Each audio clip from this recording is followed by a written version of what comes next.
The Late Night Alternative with Iain Lee on Talk Radio. We have ways of making you talk. That was me at the scout camp in the school play, spade and bucket by the sea. That was me. That was me playing conkers at the bus stop on a blanket in the bluebells. That was me. The same me that stands here now. And when I think that all this stuff can make a life, it's pretty hard to take it in. That was me.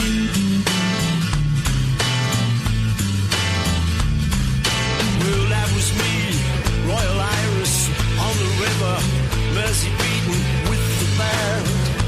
That was me. Yeah, that was me. Sweating cobwebs under contract in the cellar on TV. That was me. The same me that stands here now. If fate decreed that all of this would make a lifetime, who am I to disagree? That was me.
Cobwebs is a phrase. No, sweating cobs. He's doing a crazy play on words. I think sweating.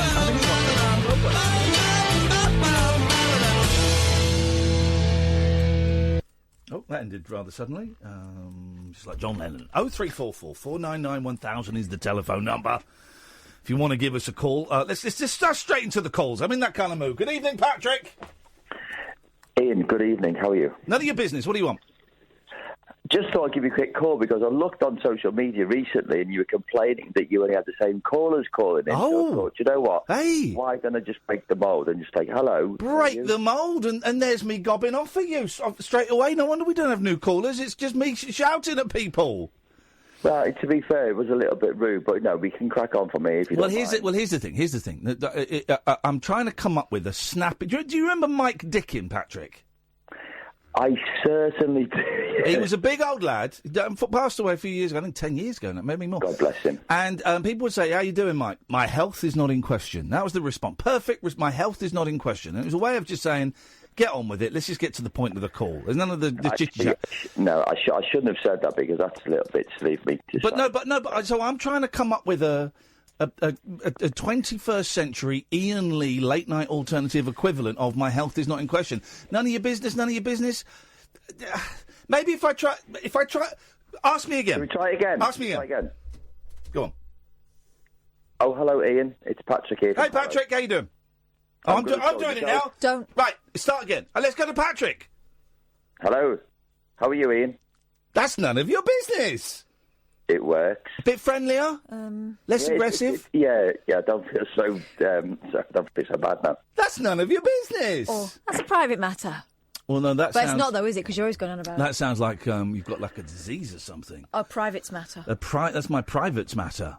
Oh, dear. So it's okay. So have you got anything to contribute to the show other than being a brand new voice on a brand new day? No, literally, I was just responding to the social media for Rory that came out of what you said. So I like your balls. Hang on a minute. We've got. Did you say I like your balls? I do like your balls. Oh, okay. Right. Here's the thing. This is the show. This is the show tonight. Patrick, and I'm glad you're involved because I like you a lot. You sound like a powerful person, and that's what we need. We're going to have a peaceful revolution, no violence, OK? It's come to my attention that the government and the opposition ain't got a clue what they're doing, and they're ballsing up the country. We need new blood, right? And I've just got to say, I'm not in any way encouraging bloodshed, but we need new blood. I want to have a peaceful revolution. I want us to storm the Houses of Parliament. And sorry, who's that in the background? No, that's just me. OK. Like the Paul McCartney song we just played. And I want to take over and have a new government. Now, obviously, I am the Prime Minister. That goes without saying.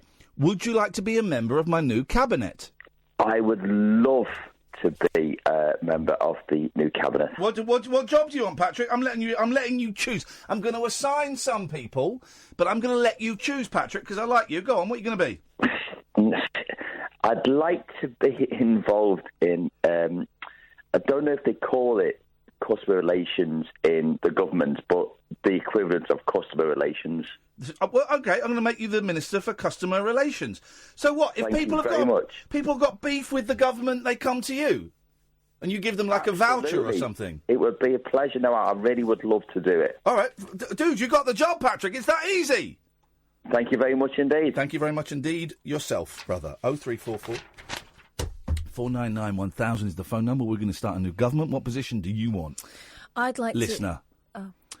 Or you can be in it as well. I'm the Prime Minister. Who are you going to be? I don't know if I want to be in your government. Well, you've got no choice. Right, I'll be Michael Gove then. That's what he does, isn't it? OK, right. All right, well, I'm going to put you down as that. So Katherine is going to be... I'm going to put you down as the Minister for Michael Gove. Yeah. Minister for Michael Gove. There we go. We've got ourselves... Doesn't really want to be in it, but better in than out. In it to win it. And waiting for my time, yeah, that. 03. This is what we're doing tonight, guys. We're having fun. Iain. Hello, Sam. Sorry. Hang on a minute. Loud. Don't speak. You don't. Sorry. Don't speak to me during the show. No. I forgot to tell you. You need to remember to both. You need to sit side by side. Boss's Why? Boss's order. What do you mean? He said he's trying out something new, and so instead of sitting opposite one another, you need to sit side by side. This is seriously. Yeah. Well, I can't go over there because the computer is here. No, as in Kath needs to swivel round. Again. There is it's no always room. me has to compromise. I like it over here. I'm far enough away, and Iain is like kind of All right. Well, listen, explosive at the moment because of the vegetarian diet. I've got a lot. Who is that? Hang on. Who is that? I'll be Deputy Prime Minister. You'll be lucky. If you get a bullet in your head. If I get a bullet in my head, you heard that? Clip that, send that to the police. That is a threat. Right, Katherine, come. I mean, this is not going to work because now there's only. OK, well, here's the thing, Denny Morris, boss. That means there's only one person riding the dump button. You happy with that? You happy with that? How is this going to work? I'm coming over there, but don't touch me. I'm not going to touch you. Don't. This is awkward. Whose button is this? Well, now you're not talking into the microphone. My microphone is not on. Can you turn it up, someone? It's on. The person in charge of it. It's on.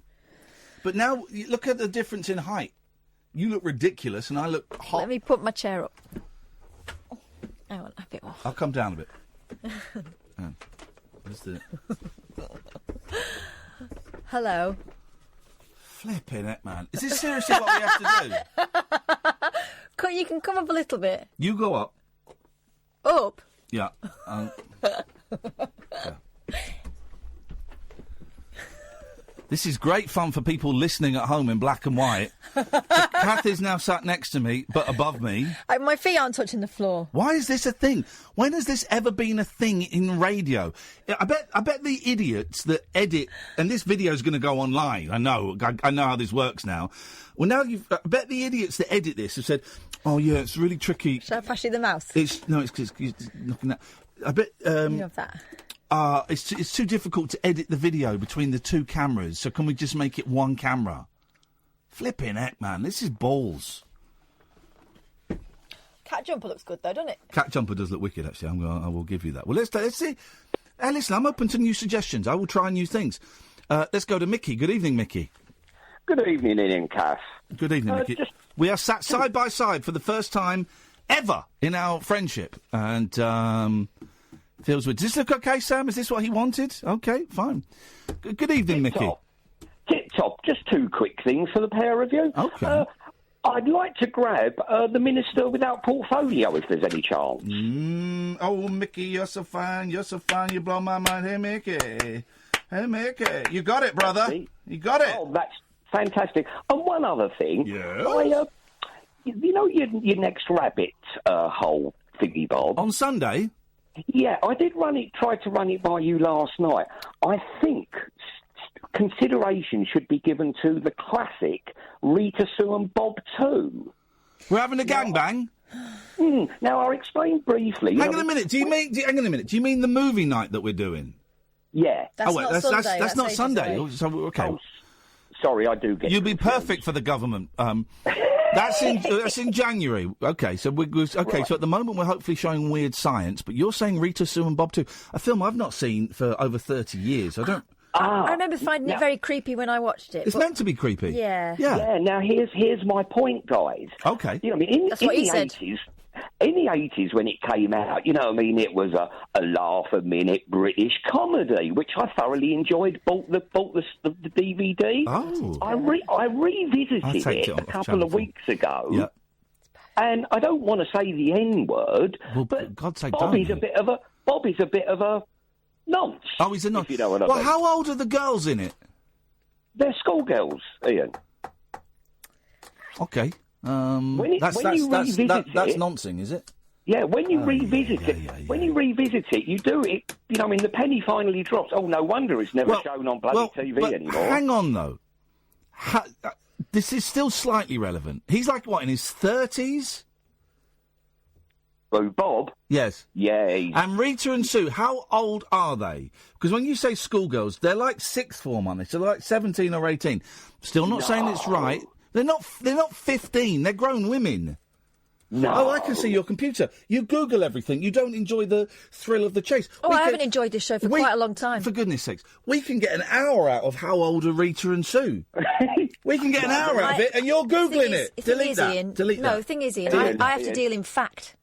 Ian, I think the line in the sand should be if they're in a school uniform. Because they're in uniforms throughout the film. Yeah, but some men pay top dollar to have intercourse with older women in school uniforms. I'm not making light of nonsense. All right, I'm not making light of nonsense. I want to talk about R. Kelly later on in terms of sexual crimes. It's a shame because it's a great movie. Okay. You know, I mean, we're having a gangbang classic. Yeah, they're supposed to be 16. They're supposed to be 16, Mickey, so that's legal. Oh, I'm still not a happy bunny. Here's the thing. Can you name one British comedy that's actually funny? The new Bromley Boys movie, outstanding. The what? The new British movie, fantastic movie called The Bromley Boys. Oh, I've not heard of that. Outstanding movie. What's that about? Some boys in Bromley? It's set in the 60s when Bromley were a lower league team, and they were billed as the worst football team in the country. Okay, yes. And it's a young boy's adventure of falling in love with a rubbish football team. It's got a stellar cast. It really has. Martin McClutcheon, the big fella. Martin McClutcheon? And Ewan McIntosh, who's a big fan, I'm a big fan of, and listens to this show a lot. And I've got a lot of time and respect for you, and he's great. Well, that sounds that one slipped me by. When did that one come out? Only about 5 months ago. And Freddie Foreman's son, you know, Brown Bread Fred, the South London gangster, his son's in it, and his son is a quality role in it. It's worth watching, Ian. It's a proper top-notch Ewan, movie. if you're listening, Ewan, can you give us... What's it called? Made in Dagenham? The Bromley Boys. Ewan, give us a call. Let us know about the Bromley Boys, please. I'd like to know a little bit more about that. That one has slipped past me. If we can find a genuinely funny British comedy that I'm in. Mickey, thank you very much indeed. 0344 499 1000. Having you sat next to me is really... You're invading my space. Do you know what? It's not a bowl of cherries for me either. Could you Okay. put your leg, again... Could you... And do those up. Oh, my God. This... Kath, I dropped my pen on the floor. Could you get it for me, please? That's not a pen. You can pick it up yourself. It's a ruler. kneel down before the ruler. 0344 499 1000. This is Talk Radio. The Late Night Alternative with Iain Lee on Talk Radio. The new directive from the boss is that Kath and I have to sit next to each other. I'm not crazy about it. No, nor am I. It doesn't feel right. I didn't know you had your chair quite so high. Well, Billy says, I'm only listening, but Iain Lee and Flippin' Kath sound different when sitting next to each other. It's like they've both been put on the naughty step. It feels a lot like that. I'm not sure if we're going to stick with this. I mean, it's always going to feel weird, isn't it? Because we've been doing it differently for years. This show is all about vibe for me, and there is no vibe. There is negative vibe. 0344 499 1000 is the phone number. Let's see if Helen can inject some vibe into the show. Good evening, Helen. Hello, guys. Well, currently I'm the County of Devon. Okay, yes, I know, yeah. yes, excellent, well done. Yes, so I've got a How is Devon these days, by the way? Lovely. Good. Still there. Nice. I don't live in Devon, but I was brought up there. No, well, you own it, though. I'm assuming you check, you keep an eye on it, either through webcams or grasses. I still make sure there's the English Riviera and it's all doing nicely, yeah. Brilliant. And pasties and, pasties. clotted cream. Yeah, perfect. Yeah, okay, so right. you want to be part of this bloodless revolution because the government hasn't got a clue, opposition hasn't got a clue. It's time we want to put. We want people power, as we were given in the referendum. We voted leave, and they're not going to scupper my leave, so I'm going to steam in and have a bloodless revolution. We're going to start our own government. Who do you want to be, Helen? Well, the thing is, have you got lots of money? Huh? Have you got lots of money? Why is that? I mean, can you... Well, I've just been moved over from NHS to charity because I'm an addiction clinician for the sunny borough of Wandsworth. Okay, yeah. So you're the eviction commission. Addiction. Oh, I thought you said eviction commission. Okay. Yeah. Well, in this. Oh, we haven't got money. We haven't got money for junkies. We haven't got money for those losers. No. Fix yourself. Yeah, that's what we see when they're lining up on the street. Haven't got money for that. No, it's their fault. Yeah. They brought that on themselves. You know that. Yeah, Come on, be did. sensible. They did, and they're bringing their dog in on a string with their can of special brew, and I try and help them. So I'd like to... Well, I don't know, I was going to go for DWP, but that's too unpopular. Yeah. So is there some other kind of place you could sort of, shimmy someone like, addiction clinician into? We could actually. I know. Yeah. Prisons. No. It's a fair place for those people that she's been helping.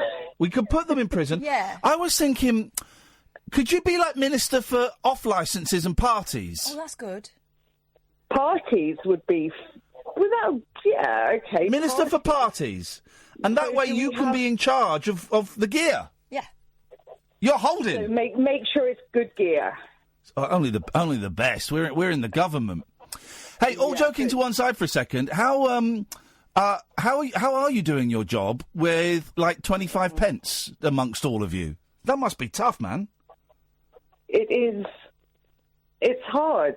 It's really hard. And last year we were moved from sort of mainly NHS. We're still funded by the NHS, but predominantly we've, like everything, it's gone to charity. Yeah, of course. And just like we've had all these smiling, I'll say smiling MPs holding up the tin cans and everything. Food banks. No, they're prime. I think they are. I think it has only been Tories, hasn't it? They're the only ones I've seen where it's like you got some Tory idiot stood at a food bank giving a thumbs up as if to say this is great.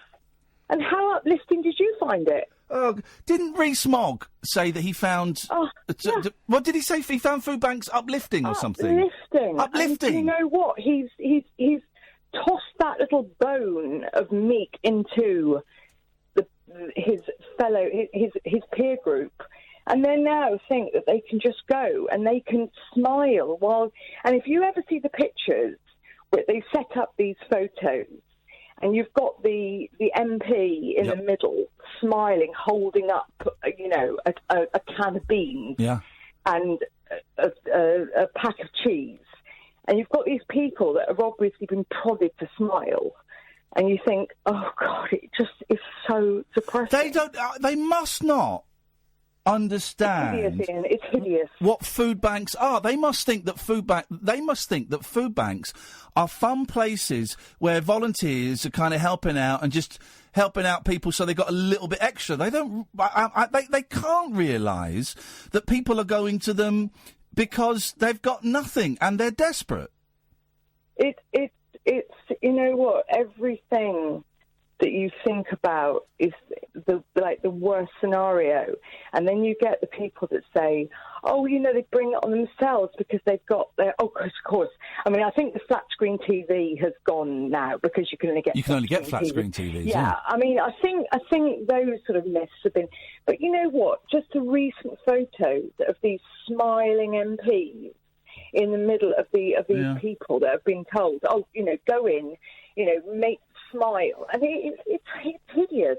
I mean, Wandsworth is doing okay, but there's still, it's really hard. And, you know, I do this job and it's all the time trying to tell the person that we can help them. But it's also in the other way saying, well, you know, you've got to try and help yourself. You know, more than ever, I've been doing this for like 8-9 years. And it's trying to almost tell the person with this almost fixed smile. I try not to do that. But it's trying to sort of tell the person with a fixed smile on your face, you know, we can, have you thought of this? Have you thought of that? And you know, at the end of the day, and then you say, oh, you know, and they say, well, I haven't been paid. I haven't got this. I haven't got that.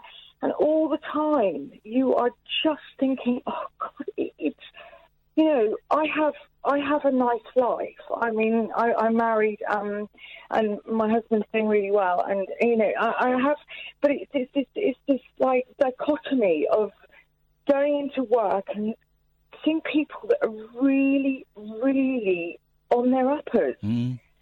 And it, you know, and it just, I mean, I do my bit for, like, charity and everything, but I mean, and it just, you know, and when, you know, Mrs. May steps up and says, oh, you know, there's no poverty. And I just like to say, just sit down with a handful of people, get Jack Monroe, get the people at the flipping coalface, put them, and you know what? She's very comfortable in that role of saying that, oh, poverty, you peasants. And that is what I feel. And I'm as I say, I'm at the coalface every day, and it's hard. And I know your struggles and everything. And you know, but I'm seeing people that haven't got the wherewithal, as well, to actually think, okay, 2 and 2 equals 4. Let's move in this direction. Let's do this. And you haven't got the sort of person in between after me, or, you know, a couple of steps, like a step before me and a step after me, to help these people. Because, you know what, when you're really down, when you're really suffering, a can of special brew or a bag of something takes a lot of this rubbish. Oh God! When your life is miserable and you've got nothing, smoking a load of spice, that takes you out of yourself for an hour or 2 hours, and then you're back to feeling miserable again, probably more miserable as you come down. But for those 2 hours, let's say, you're out of yourself and you're not feeling the pain of existence. I get it. I get why people do it, and I get why people struggle to stop.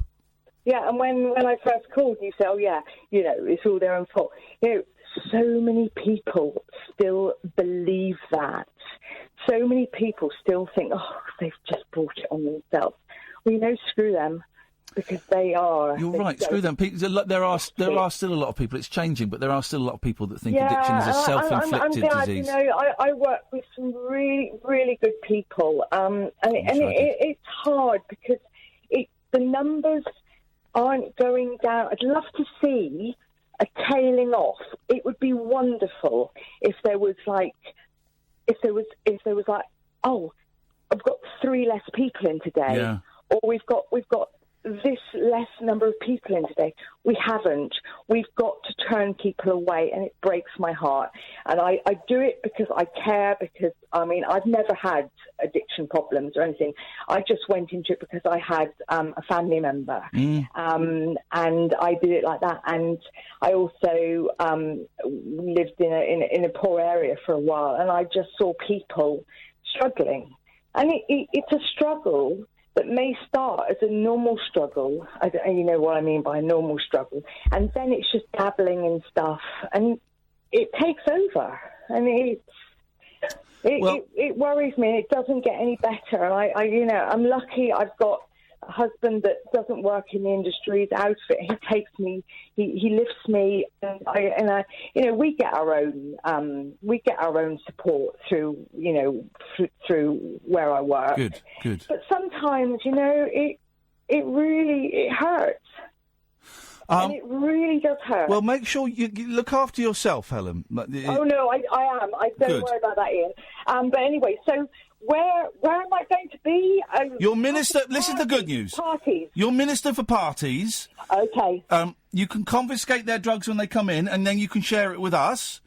Yeah. But I feel a bit weird making jokes about that now. But what the hell? We're in. You know what? We've done the serious stuff, but also we like the funny stuff as well.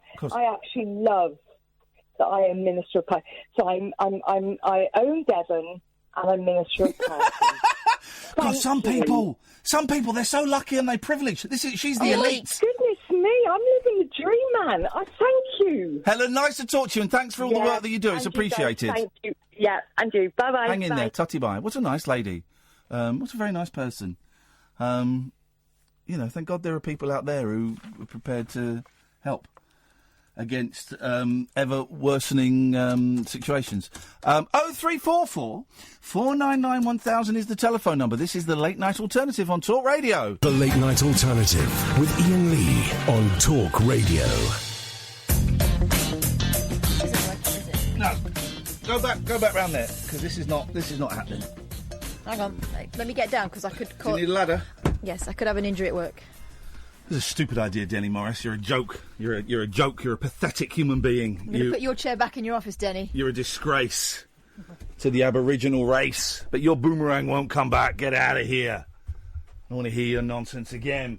Good evening, dear listener. The Late Night Alternative on Talk Radio 0344 499 1000. I'm Iain Lee. Who the hell are you, lady? Katherine. I'm getting my kittens Saturday morning at 10:30. I'm not allowed any kittens. Lucky and Mucky. I've had to write down which is which. I come in at 10:30 on... what do you want, caller? But why do you always call in from a withheld number? That's the question I have to ask you. But why do you always call in from a withheld number? Okay, tell you what, you answer the question, and cause I like some of your calls. Some of them I think are rubbish. And I would say 50-50. 50 are okay, sometimes good. The other 50 are pony, sometimes offensive. But he always calls in from a withheld number, that guy. Always. Maybe he's a famous singer.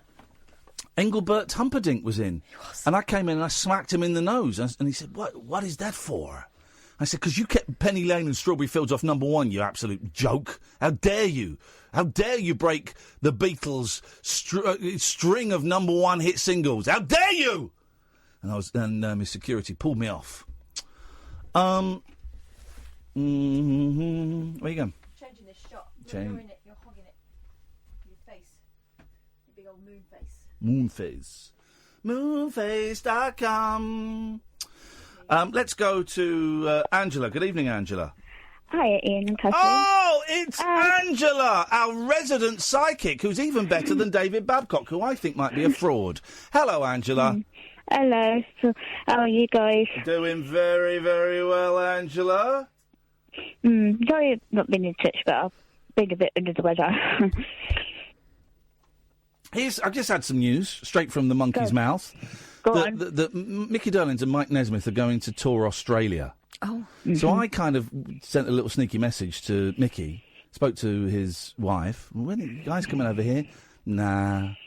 Oh, no! They're not coming over here. Why? They've not had a good enough offer. Come on, guys. I've got to say... Oh, God, the person whose name I said I wouldn't mention anymore. Don't. No, I know. His latest tweet, Iain Lee preaching about the homeless and food banks whilst continuing to bang on about his mortgage and gaff out in the sticks. Hashtag hypocrite. Hashtag bellends, Billy. Do you want me to read out the email you sent me today where you sucked up to me? You weirdo. Block. You never just go away, you absolute sick human being. You're blocked. I won't see those now. There we go, blocked. You're breathing very, very loudly, Angela. I mean, we're glad you're breathing. Yeah, I'm breathing. Good. Sorry. Yeah. How's everything? I've been listening. How's everything with you? We've missed you. You've not called for a while, and we wondered whether you'd been taken over to the other side. We thought maybe you'd been covered in ectoplasm. You had a group of men around you. You're all holding hands, and ectoplasm covered you. And then, did anything like that? Did they enter the dark side? Did anything like that happen? No, I've just been busy with all my groups and getting fresh air. Getting with your groups and getting fresh air? Well, that sounds great good. Things. Great. Those are priorities. Get groups and getting fresh air. I'm getting a bike rack delivered tomorrow to put on my car, so that means I can drive to the woods, which is a little bit too far for me to cycle to, but it's I can drive to the woods and then cycle through the woods, because I'm bored of being a fat man. Whoa, I want to get a bit slimmer. I want to get some stamina so I can do lots of things, like go on like a Duracell bunny, baby. Oh, my God. Well, I've got a tricycle, so I'll come with you. We could go dogging in the woods together. You've been dogging, Angela. You strike me as the sort that probably would. In my younger days. Tell me more, tell me more. I can't remember. I'm 55. So, but how old were you when you went dogging? I can't remember. Probably in the early 20s. Early 20s? And what, you go like to car parks or woods or shopping centres? No. Lidl? I made myself laugh with that. Imagine someone dogging in Lidl. I'm sure Lidl would never allow that. Although they don't have much staff in there, so it might take a while before you got chucked out. Don't forget they had the security cameras in those days, did they? No, they didn't. Especially when me and my friends used to go to the pub and didn't get back till late. And so what? You would pick up men in the pub? Well, when we finished with the pub, we used to hang around, but there was no security cameras in those days, was there? So you were dogging in a pub? No, not dogging, just messing around. With your friend? Yeah. What, like... More horseplay than dogging. No? So what were you doing with your friend in a pub? This is the greatest call of all time. Chatting just chatting outside. Oh, I think you've misunderstood. Dogging doesn't mean chatting. Oh, I know what you mean, but no, we just, me and my friends just used to chat outside the pub. Okay. All right. Well, that's that. Okay. All hours. Well, open all hours. All right, Angela, what have you got for us tonight, please? Nothing much. I just thought I'd better say hi. Hi. Hi. Hi. And I heard. So, are you going to be busy for the next few weeks with Christmas? And we're going to do with the who, with the what, with the where now? Are you going to be busy with Christmas shopping? I've done most of my Christmas shopping, done it all online. It's all getting most of it's been delivered. I've got a few more bits and pieces coming, and I treated myself to a dish rack to go on by my sink. Yeah, I did treat Hypocrite. Yeah. Hypocrite. Hypocrite. Hypocrite. How dare you talk about the homeless and drug... Well, actually, we weren't talking about the homeless. How dare you talk about drug addicts while you're buying yourself... well, here's the thing. I am a drug addict. I was in a drug meeting earlier on today, and I am proof that by staying clean and working a programme and getting off drugs... I now have got coming tomorrow my very own dish rack. So it's not hypocritical. Well done, mate. It's life beyond my wildest dreams, guys. I'm buying my own dish rack. Hey. What about I can't think what I was trying to say something then, but it wouldn't come out. Well, then let's leave it in. It wasn't meant to be. Angela, nice to talk to you as always. I'm glad to hear from you after such a long time. 0344 499 1000. Hey, it's got Sandra and Louise coming up next. So this is. I can't wait. No, this is more. What I'm saying is, I'm going to ask them if they can twerk. No. The Late Night Alternative with Iain Lee. Doing lots of things that we don't know about, we can't control. On Talk Radio. Yes, great. 0344 499 1000, the Late Night Alternative on Talk Radio. You can listen on DAB, download the app, or any of the radio apps. There's loads of them. Tune in and Radio Player. Or go to talkradio.co.uk. And, dear God, if you have a Radio Diary, please, for the love of all that is holy, tick it now. Please, I beg of thee. Let's go to Sandra. Happy Campusnacht. Oh, auf dem Deutsch, Campusnacht. Ah. Well, I know Nacht is night, but what's the first bit? Krampus is great. He's like the dark version of St. Nicholas. Oh, and he punishes bad boys and girls. Oh, I've been a bad boy. Oh, it's great. Just Google him. It's great. So hang on, what happens tonight then? Oh, well, he comes and takes all the bad children who don't believe. He punishes them. Aye. He spanks them. Oh, ow! Is he the same guy who puts him in a sack? Yes. This is great. Drags them into the underworld and puts them in snow globes. That was the movie. I have been reminded of a great film I'm going to show you, Catherine. You talk about putting people in sacks. A film called Audition. Right, it's a Japanese film. Have you seen it, Sandra? Oh, yeah. It's the Japanese film. Yeah. Mate. Oh, well, Bunchurch, come on. Isn't it? It's Takeshi Miike directed it. He was insane. And it's this guy, and I think his wife dies, and he's a bit lonely, and his friend says, well, find another girl. Oh, I can't be bothered. He said, well, what do we do? We'll pretend we're putting on a movie, making a movie, and we'll just audition hot girls. And I go, all right, fine. So they do it, right? And then he kind of falls for this one girl, and I haven't seen it for a long time, but she gets furious when she finds out there's no actual movie, and it is twisted, isn't it, Sandra? Oh, well, I tell you, Bunchurch, I didn't go and see it, but they showed someone who has sex with dead people anyway. Oh, anyway, something. Oh, I can't remember the name, but it's not my cup Burnt of tea. Church, of course. We love Burnt Church. Oh, there is. great. Let's just say that if you love Iain and Kath, and you love the Burnt Church in Glasgow, let's just say, well, maybe there might be a little collaboration in Glasgow in March. Let's just say there might be a full weekend with one evening a rabbit hole, followed by a Burnt Church rabbit hole picture show extravaganza. That's being discussed. Oh, I was hoping you were going to do that. Oh, the thing is, it's Graham, isn't it, who runs it? Graham, he's such an inspiration. He's such a nice guy, and we message each other. Yes. And he kind of said, "When are you coming up? I want you to come up." I said, well, okay, I'm keeping January and February free because I want to hang out with my kids. But supposing we came up like March, could we come and do record a podcast one night and then screen a movie together? And he's like, yep. He's even offered us his spare room in his place. So, which could be... You bet. Hello? Well, she hung up. She's gone. She's off to get tickets straight away. She's not messing about. Go and get her back. She's like, oh, the tickets aren't on sale yet. We don't have a date yet. But that's going to happen. Hopefully March. We'll have a little look. I'll ping you some dates later in the week. And then we'll ping them over to him. And, I mean, he's the inspiration for us setting up a film club ourselves. And also, he's a nice guy. When he came on, I think we all kind of clicked. Her phone's died. She's gone. That's it. She's been murdered. Talking about Audition. Audition's a great film. Takeshi Miike was one messed up director. And also it's that thing of okay, we have News Corps behind us for this show. Okay, Scott Taunton was on the media show today. Oh. Yeah, it was very interesting actually. Saying nice things about us. Yeah. He said that I was brilliant, and you suck. And but we also do smaller stuff that isn't financed by one of the biggest news corporations in the world. The Rabbit Hole and the Picture Show and the Twitch and all this other small stuff.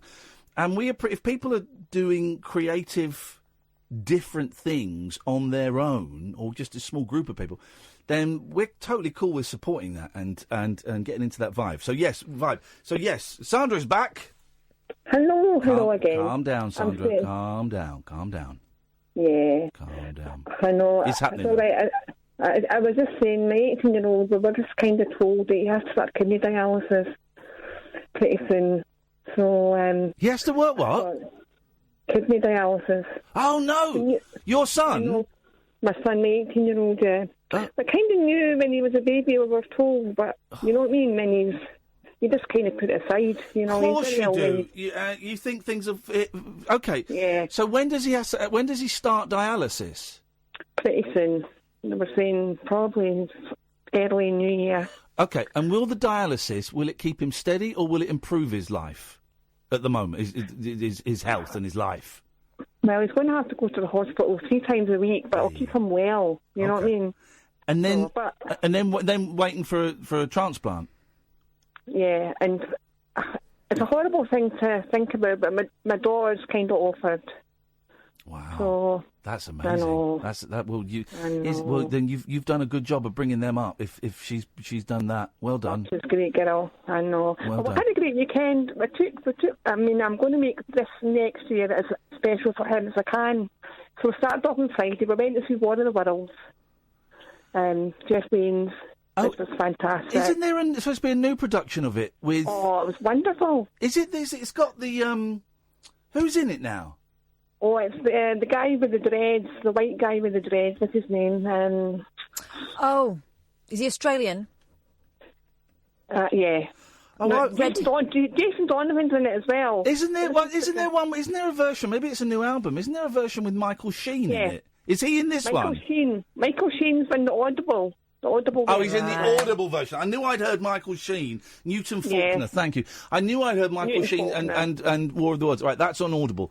Okay, right. That was great. And then on Saturday we went to see Anna and the Apocalypse, which I recommend, which is a song and dance film about zombies. A Christmas festive special. Wowzers. Then Sunday we were at Burnt Church. We went to see Critters. Yay! Yeah, I'd never seen it before, so wonderful. I don't know if I've seen Critters, because a lot of these 80s films, when they came out, I didn't have money to go to the cinema. I certainly didn't go to the cinema every other week like you kind of do now. And I was renting out like karate films and stuff like that, so I didn't really see a lot of the classic 80s movies. I know, it's wonderful. I really recommend it. All right. Well, listen, Sandra. Best luck for your boy. And I've got my fingers crossed, and I hope everything works out. I'm sure it will. Right. But and I hope to see you in March. That'd be great. Yeah. You and Kathy. Well, keep listening, because me and Kath are gonna get some dates, and I'll go back to him and see what he's got, and we'll come up definitely. We loved it last time we came to Glasgow, so we'll go and do it for a little bit longer next time. Oh, good. Neil, Burnt Church, wonderful. All right, Sandra. Nice to talk to you. Take care. Take care. Bye-bye. Bye. Everyone's got something going on, haven't they? Mm-hmm. Everyone has. I can't imagine a period in my life when I go, yeah, everything's fine.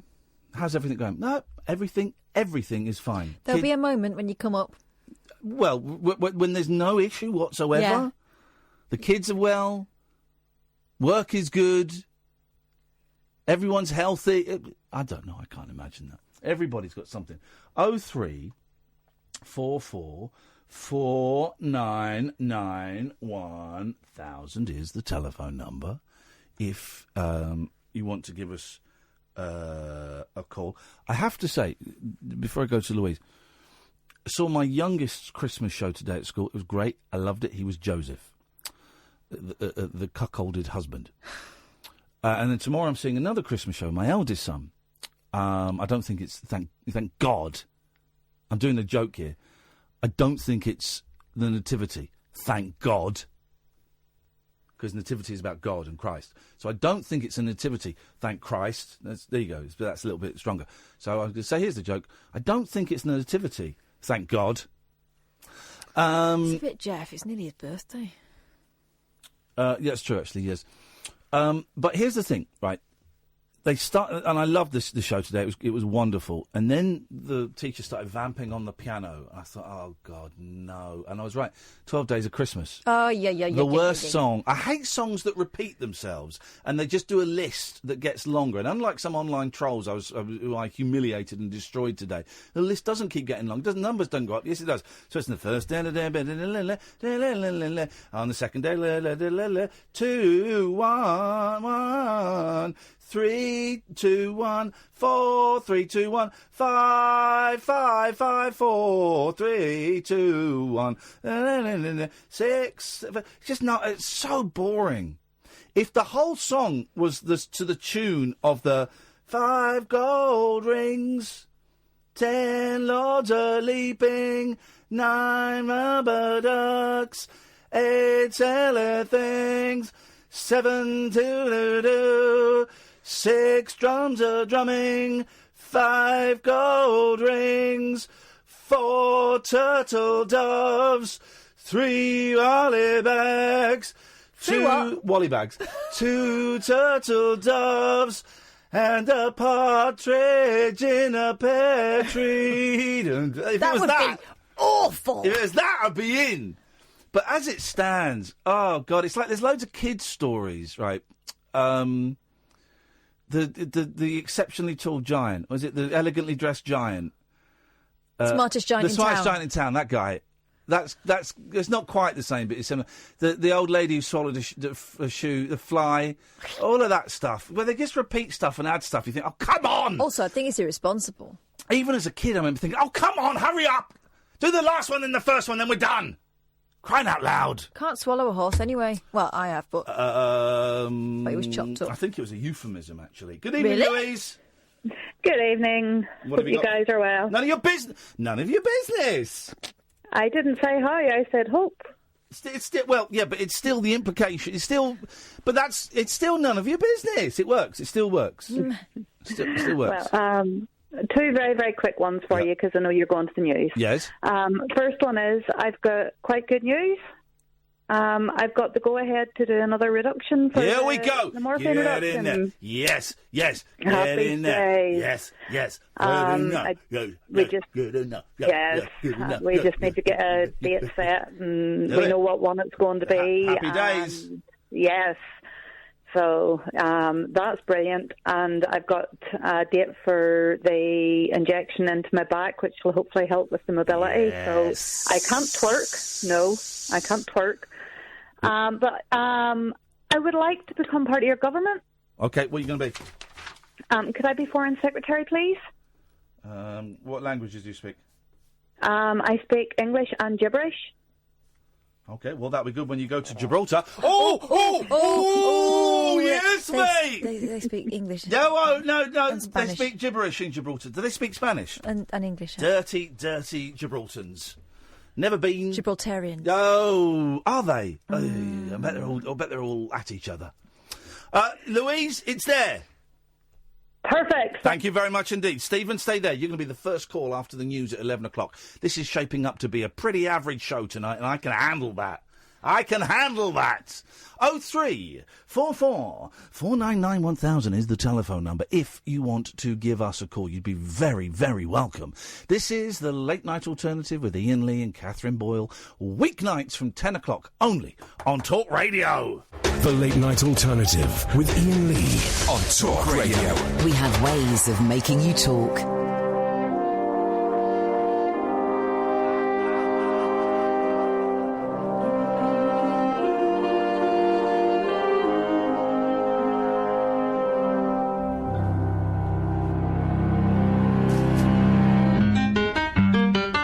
I'm not coming down, no matter what you do. I like it up here without you. All right, Mr. Bellamy, we'll have you down soon. No one to tell me what to do, no one to hold my hand. Bellamy's got a lot to do, and I hope that you'll understand. Nobody here to spoil the view, interfere with my plans. Bellamy's got a job to do, and it's okay.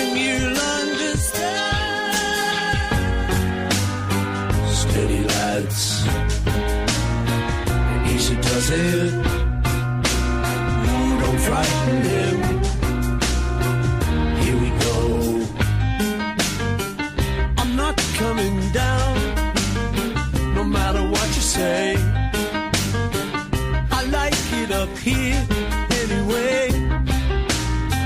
Sit tight, Mr. Bellamy. It shouldn't take long. In the delusionary state, no wonder he's been feeling strange of late. Nobody here disposes you, interfere with my plans. Bellamy's got a job to do, and he's hoping you'll understand. Steady, lads. Easy does it. Don't frighten them. Here we go. Here we go. I'm not coming down, no matter what you do. I like it up here without you.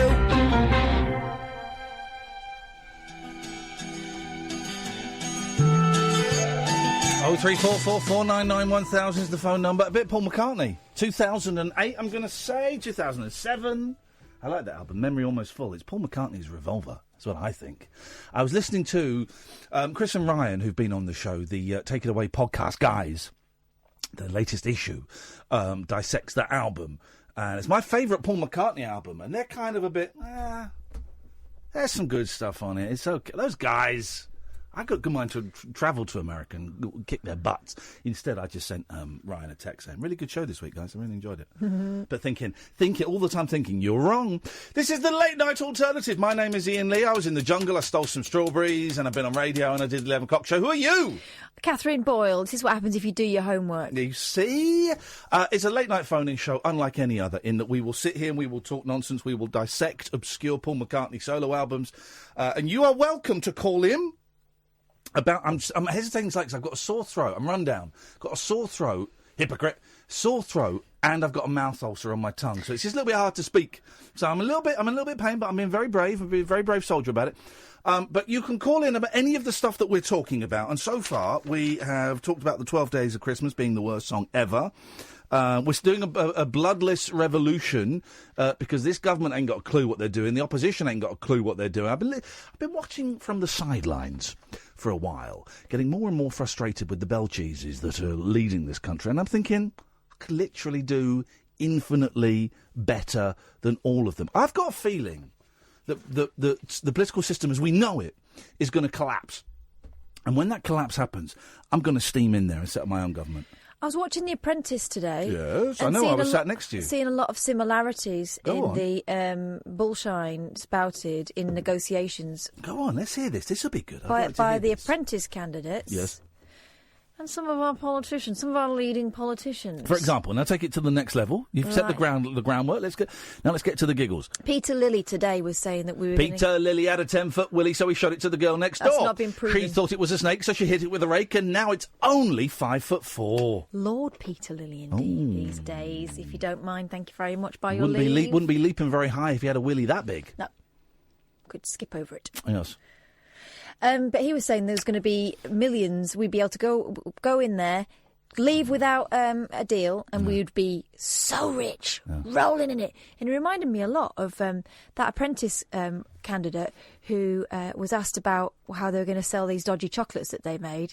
He said, "Oh yeah, well we've got an extra. We'll spend an extra 100,000 on it. Yeah." Well, listen, those guys haven't got a clue, so we're going to form our own government. I'm the Prime Minister. Patrick is the Minister for Customer Relations. Catherine is the Minister for Michael Gove. Mickey is the Minister without portfolio. Helen is the Minister for Parties. And Louise is... I've put Foreign for Security. Now, that isn't... That's not it. She said Foreign Secretary. Well, I've written Foreign for Security. So okay, Louise is foreign. bad. Louise is foreign for security. Okay, unfortunately, that's just the way it goes. It's just the way it goes. 0344 499 1000. It was the first hour was for the lady, for the twerkers. This second hour seems to be for the shirkers. There's a lot of guys on my switchboard. Let's go to Stephen first. Good evening, Stephen. Evening, Ian. Evening, Catherine. Evening, Catherine. So, before I was going to ask the things I was going to ask, for your government, could I be Minister for Defence, please? Well, what martial arts do you know? Yeah. Well, I'm thinking of archery. That because we may be so reduced in circumstances, we need to bring back the English and Welsh archers as we had in the Battle of Agincourt. Maybe. How many fights have you won, Stephen? Probably 3, but losing to girls mainly. Yes, when I was a child. Yeah. Okay, well, he's won 3. That's more than No, I've he said ever won. losing 3, losing to No, girls. you said you won 3, didn't you? No, he's had. Yeah, I won 3. He's won 3, and he's lost more. He's lost to a girl. So Yes, that makes me an equal opportunist. I could batter you, Stephen, so that means nothing. Yeah, let's not make jokes about battering Stephen. Oh, I could do. I'm not going to make mean you it. Minister for Defence, but I am going to make you in charge of the darts. Could I ask you to liaise with Helen, who's the Minister for Parties? Oh yeah, well they're quite similar subjects, aren't they? Well, really? the two could be linked. So you're in charge. You're not even a minister, I'm afraid, Stephen, but you are in charge of the darts. We've only got one set, unfortunately. The other set got lost. So if you liaise with Helen, the Minister for Parties, I think that could be really helpful for everybody. So thank you for that, brother. Right, thank you. Now, can I say some things that are completely disparate and unconnected? Is that okay? Yeah, someone's just, by the way, Spencer's just said, here's something weird. If you draw a face on a Brussels sprout, you get Steve Allen. And, I mean, yeah. I have no idea who Steve Allen is. He's not a very important person, but that does look like that's funny. how I imagine. Yes, Stephen, away you go, sir. Well, actually, I was thinking of you today because I went into a well-known convenience store, supermarket, and Tesco. I was thinking of your fly situation, your house fly Yes. problem. Yeah, my top floor, my loft conversion, every time I go up there, there's about 30 to 50 dead flies on the floor. I don't go up there a lot. It's not like every day, but I might go up there, once every 10 to 12 days. On average. On average. And there's loads of flies, dead flies everywhere. Well, this wouldn't help with those on the floor, but I don't know if you've seen these things. They're like a mini tennis racket that gives an electric shock. Yep, I've seen those. I've seen them. I've used them on my own hand, and they hurt. So they're not to be given as your kids' Christmas presents, right? No, they're not. Right, okay. They're good. They're good for the ones that are living. But here's the thing: I need to find the source of these flies. I've got to get to the nub of the fly situation, and I've got to destroy them at the source. Oh yeah, because they'll breed like anything. Yeah. Well, they'll breed like flies, which is exactly what they're doing. Dirty buggers. Imagine having sex with a fly. Oh no, it's terrible. Well, even the Fly movie put me off. Yeah. That was a good film. That. Which one? There was the Jeff Goldblum. Who was the first one? Was it Eric Stoltz was one? No, Eric Stoltz was Mask. It was Peter Cushing, wasn't it? Well, no, there was one where I saw Vincent Price. Vincent was Price. the one, but he was the good one in it, the good guy. Oh, but then didn't he crush the fly at the end? Yeah, accident. Help me! Because help me! Excuse me, Eric Stoltz, The Fly 2. That's the Fly 2. That's not the fly. We were talking about the fly. No, he's killed by a spider. The one that's saying "help me" in a squeaky voice. A big spider comes through the web, and before Vincent Price can rescue the guy, he just gets gobbled by the spider. Yeah, that wriggled and tiggled and jiggled inside her. Perhaps she'll die. She did. Can I ask you? Yeah. Months and months ago, do you remember the Swiss girl? I think it was that was going to do an experiment in sensory deprivation. Whatever happened? She died. Jasmine died on foot. Yeah, Jasmine died. She did an experiment in sensory deprivation where she wore an eye mask for 20 minutes and then she died. And that's actually true. I don't know. She tweets all the time. Phone in for goodness sakes, Jasmine. Phone in. She's on Twitter. She reckons she can cure glasses wearing. Yeah. Now, she reckons. Yeah. I mean, she's delightful, but she's an absolute fruitcake. Okay, I was about to say that. Yeah. And finally, I've got two more things. Yeah. Right, I don't know why I think... I'll be the judge of that. You might have only one more thing. Let's see. Well, I was thinking of Katherine, maybe just because she's northern, she might know this, but there's no reason why she should be an expert more than you, Ian. But I was thinking today, what's the difference between a Chorley cake and an Eccles cake? Is one puff pastry and the other got something in it that the other one doesn't? I've never heard of a Chorley cake. Don't know what Chorley cake is. What's a Chorley cake? Choldy cake. Choldy. Cakes, and they've got maybe raisins in or something, but they look like an Eccles cake, but they're not. I think, can I name a supermarket? Well, it's not illegal, is it? I mean, Asda do them, I think, sure. That was illegal. You asked whether you could name it, and then you didn't wait for the response. You just steamed ahead to do it. Right, now we're in big trouble. Lots of supermarkets have them. Tesco, Sainsbury's. They don't. They don't. I've never seen them. They don't. I've never seen a choldy I mean, cake. don't false advertise as well as breaking the law. Lies. Cake, right. Final point, because I'm hovering over the cut you off button, Stephen. Finally, Ian, could you... Actually, I was thinking of sending you a Christmas present. I was going to ask you which of these you would prefer. Okay. Would you prefer something classical? Because you wouldn't remember, but I'm mainly into classical music rather than rock, even though I do talk about rock. Oh, God, don't send me any rockabilly. Remember that pervert that would send me, literally 50... And then get upset when you didn't want it. When I didn't play it, and then we checked his timeline, and he was a dirty boy. That wouldn't be me. Okay, no. Would you prefer something classical, or would you prefer something Led Zeppelin? Oh, not Led Zeppelin. Well, no, first of all, don't send me anything, of course. Classical. So, a cello concerto? Yeah, I'd love it. I'd love a cello concerto. Well, I might think of that. And Catherine, how about yourself? Oh, please don't buy me anything. Oh, let him buy you a little... He'll just rip it off the internet and make a bootleg. This guy's a thief. Yeah. This guy's a music thief. I don't like I'm a very giving person, you see. I'm a giver. Surprise me, but please Well, not... you're being so miserable. He's offered to buy us a present. Whatever we say, he's not going to say no. He's going to get a nice little CD for me. Well, go on, do it. Surprise me. Oh, she's a miserable cow. Don't send her anything, Stephen. Don't send me anything. Right, send her 2 things. Don't send me anything. Send her 3 things. I don't.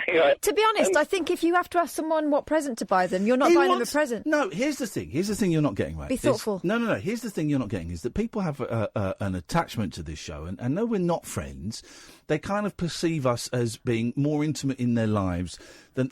Basically, they want to show their gratitude, right? Am I getting close to this, Stephen?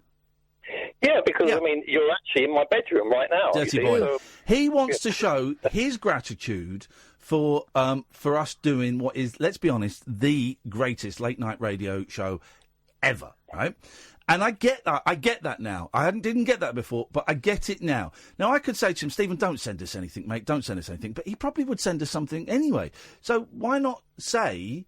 Oh, he's giving me a choice of Led Zeppelin or classical. Well, I'd like to get a bit more into classical music. I've always wanted to, but I wouldn't know where to start.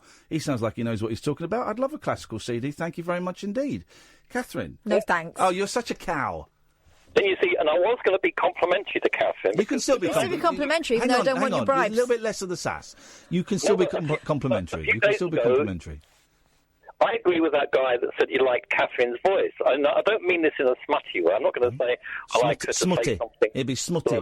Be smutty way. But I think you should make a good voice on like an audio book. You know, I really mean that. An orgy book. Audio book. An audio book. Go on. What book would you? Go on. Read a book. Evan, I've got a book. Hang on a minute. Let's do it. Got my Eric Idle there. I think she should be good at doing a talking book. There we go. Right. Hang on a minute. Here's me Eric Idle. Just read. Just read. Okay. Just read. This is your audition. This could be, if there's any producers out there, it's Catherine Boyle.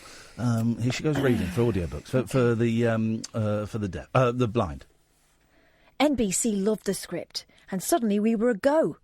Gary Weiss was sent to co-direct with me, which was great because we'd already made 2 short films together for SNL. The first one I wrote was drag racing, and the second, body language, was one of the funniest things I ever wrote. Lorne had carefully explained to me that sadly, because this is quite good. It's a bit boring, to be honest, Stephen. She's got quite a monotone, lifeless voice. So, no, I think we're going to pass on that. Well, can you do me a favour? Could you play... Okay. 034... Come on, no. 0344 499 1000. Don't limit my sass, mate. None of your business. I'm putting your sass in a box, and I'm pulling the plug out of your sass. My sass is none of your business. Your sass hole is getting on my nerves. Leave my sass alone. The Late Night Alternative with Iain Lee. I'm a nut job, but not that kind of nut job. On Talk Radio. Honest to God, it's the new Breaking Bad. Oh, no.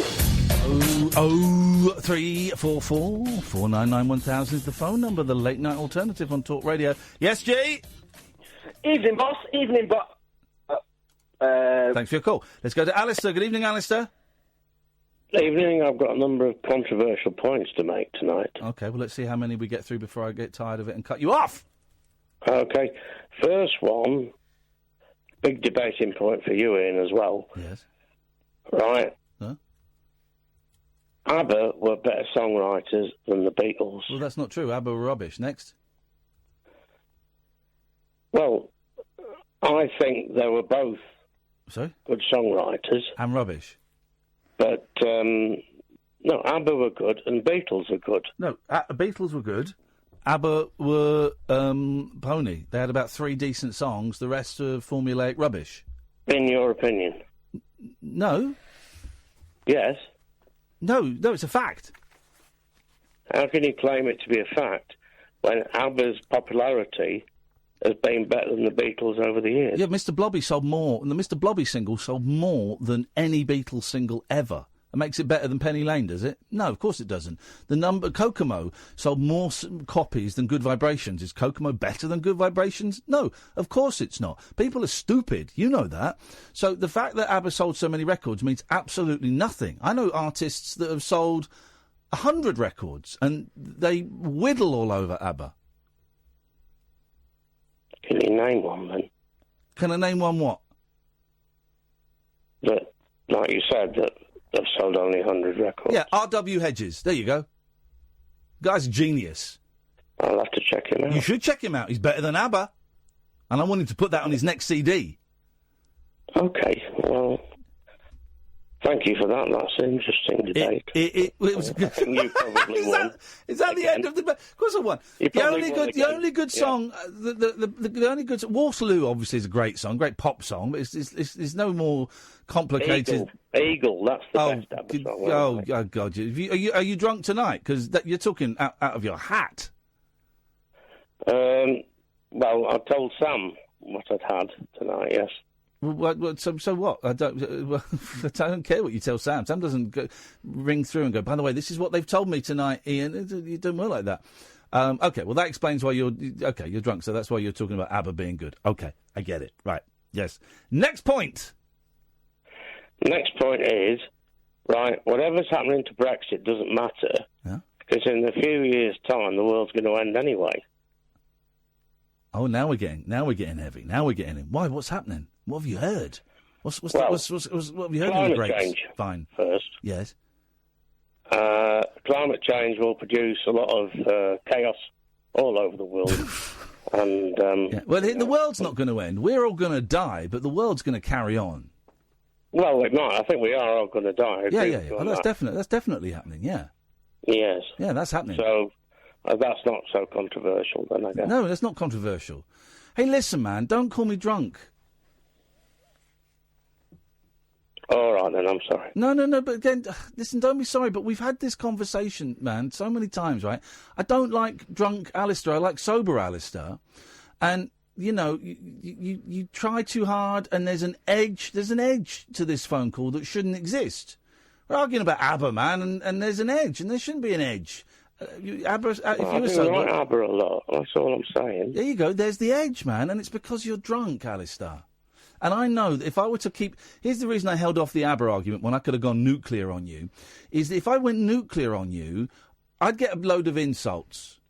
No, you wouldn't. Well, I don't know that, but history... I've learned from before. Which time did you learn from? The first time or the second time or the last time? Which was the one that you learnt from? I'm not saying that to shame you. I'm saying that to show that there are... It's not last time, I mean, I felt guilty about everything that I've done, which is bad towards you and Kath. Well, no, but now also I don't want to. I don't want to hear this. I don't. Man, I don't want to hear this. I don't want to hear you feeling bad and beating yourself up about all of that stuff, because that is private. That is your stuff. Well, it's not just you guys. It's my friends and family as well. Well, then you need to go and speak to your. You need to get sober and speak to your friends and family about it. Yes. You know, I'm cool, man. I'm cool. But here's the thing. I can't have a free-form, relaxed argument, in inverted commas, about ABBA being rubbish when I'm worried that the person I'm talking to is going to take it personally, is going to call me an effing C, is going to hang up and then tweet a load of abuse to other listeners. I can't get into the groove then. Because I'm dealing with the unknown quantity, which is your alcoholism. Yeah, you're right. You're absolutely right. I know. I can't argue with that. I know you can't, because I'm a clever guy. So listen, just don't phone me drunk. This is the one simple thing, and I've said it in a friendly way the last couple of times. I'm going to say it in a slightly stronger way, but still a friendly heart to it. Do not phone me drunk. I do not want to speak to you drunk. I like speaking to you sober a lot. The sober you is a great guy. Drunk you is a dick, right? And I don't want to speak to drunk you, man, because you're better than that. All right, man, I agree. Good. I'm glad you agree. That's progress. I'm sorry. Don't say sorry. Don't say sorry to me anymore. I don't want you to say sorry to me anymore ever again. You don't need to, right? Okay. So then, you saying sorry, I know because I do it a lot. You saying sorry to me, just I regret phoning up drunk, like you say. I you saying sorry to me, and I know because I do this, just reaffirms in your head that you are a worthless piece of shit, which you're not. Right? You're a good guy, so you don't need to say sorry to me. All I'm going to say is, if you phone up again and Sam thinks you've been drinking, he is well within his rights. I give him full power. He's got the power anyway, but I'm just saying it out loud so he knows. If he thinks you're drunk, he won't put you through. That's fair enough, absolutely, I agree. Okay, all right, nice one, man. Well, I'll shake your hand and I'll speak to you when you've sobered up. Oh, thanks, Ian. Thanks, Gav. Tutty bye. And I know early doors, that because no one would phone up and say that ABBA are as good as the Beatles. Everyone knows that ABBA suck. We've had the ABBA conversation before. Was it with him? Mm-hmm. We did a whole show out of it. Yeah. 3 good ABBA songs. It's saying the Eagle is... I quite like that. That was terrible. I tell you what is a good Eagle song, the John Denver one. You know that one? I am an eagle, I live in high places. You know that one? Sounds like Mulligan and O'Hare. Do you know that one, though? Oh, that's a great song. Here we go. Hang on a minute. That's a great song. John Denver, the Eagle. This is I am an eagle, I live... Here we go. This is great, man. Just like psychedelic country. Listen. Yeah.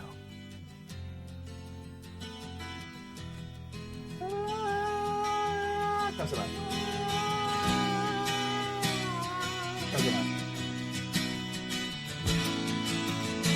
The old 12 string going on.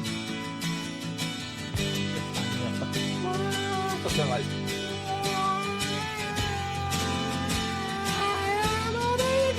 Okay.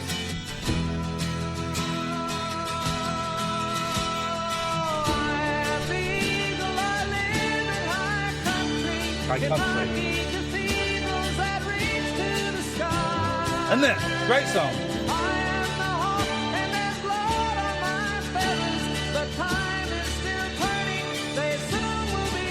You know the best John Denver song? You fill up my senses. How dare you? Don't be so ridiculous. This is the best John Denver song. This is a great song. This is a great song. Is it Country Roads? Yeah! Grandma's featherbed. When I was a little bitty boy, just up off the floor, we used to go out to Grandma's house every month in the soul. Have chicken pie and country ham, homemade butter on the bread. But the best darn thing about Grandma's house was a great big feather bed. It was 9 feet high, 6 feet wide, soft as a downy chick. It was made from the feathers of 4 to 11 geese, took a whole bolt of cloth for the tick. It'd hold 8 kids, 4 hound dogs, and a piggy we stole from the shed. Didn't get much sleep, but we had a lot of fun on Grandma's feather bed. Don't bring incest into it, which is exactly what you were thinking when you pulled that ridiculous face. A guy can't do a song about sleeping on a bed with other children and dogs at Grandma's bed and having fun? You disgust me. You have a think about yourself while we listen, not in that way either, you dirty mare, while we listen to this trail promoting a show by one of my excellent colleagues here, unless it's Matthew Wright. It's electric, it's eclectic, it's always rule-free. It's the late-night alternative with that man, Iain Lee. On Talk Radio. So, I like Mike, he's good. 0344 499 1000. What you got? Give us the goods. Give us some... Do you want the special bus driver? Sorry? Who could lick his own forehead? Oh, no. I wonder what you're doing then. I can't do it. I'm not a bus driver. That only works if you see the video, doesn't it? Of a man actually licking his own forehead. Well, I think he can paint pictures with words. He sucks his face into his mouth. It's a gurn, isn't it? Really? It's more than a gurn. Remember gurning? They used to show gurning on the telly. You Yeah. used to put like a horse's bridle around your neck and pull a face. Sam won't know, it's too young. Gurning. It's a sport. It's a sport for generally men with no teeth. I used to do that. You could pop the jaws and then. It's a very funny thing, gurning. It's always on the. It's always on the telly. Not like it was a gurning championship, but they'd always go. And before we go to that story, here's some men gurning. It would constantly. Constantly. Do you remember as well when the TV was a bit short, right? That used to happen a lot on ITV. That show finished a little bit earlier than scheduled. So before we have the next show, which of course is Give Us a Clue, here's Duran Duran with Rio. And then it would show Rio. I don't remember that specifically. And then they'd go, the announcer would go, well, that was Duran Duran and Rio. Now, just in time, here's Give Us a Clue. And then they go into that. Yes. Old TV was the weirdest thing. And sometimes they'd have the guy in vision as well. If you sit behind a desk, you're watching ITV. Coming up later on, we'll have... And they'd have a rundown of the programme. There was a guy who used to do that for Anglia Television late nights. And he used to do this thing where he said, and before you go to bed, just remember... Oh, my God, there's someone behind you! You do that. Thank you, Steve, for sending me this. This is the best John Denver song by a long way. Thank you, Steve, for reminding me. Have a listen to this. This is absolutely... This is magical. John Denver, classic. Here we go. Classic That's Denver. what I said, and you said, shut up. Oh, hang on. You up my senses like a night in a forest, like the mountains in springtime, like a in the rain.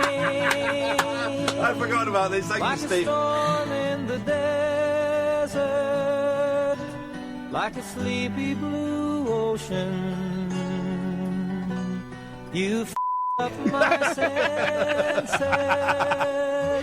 Come me again. Come, let me you. Let me give my to you. Let me drown in your laughter. Let me die in your arms. Let me lay down beside you. Let me always be with you. Come, let me you. Come, me. When I was in Pakistan, there was a big hit.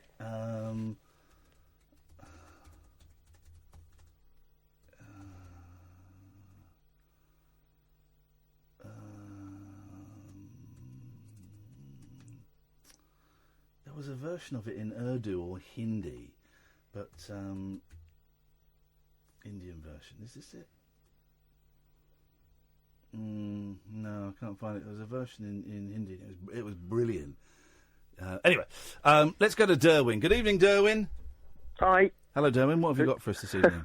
Who knew John Denver was so filthy? A dirty boy! Animal. Well, he was a bit of a player, wasn't he? Big stoner, loved his pot, treated his wife terribly, sawed everything in half in the house once in a fit of rage with a chainsaw. According to the movie I saw, the John Denver Story.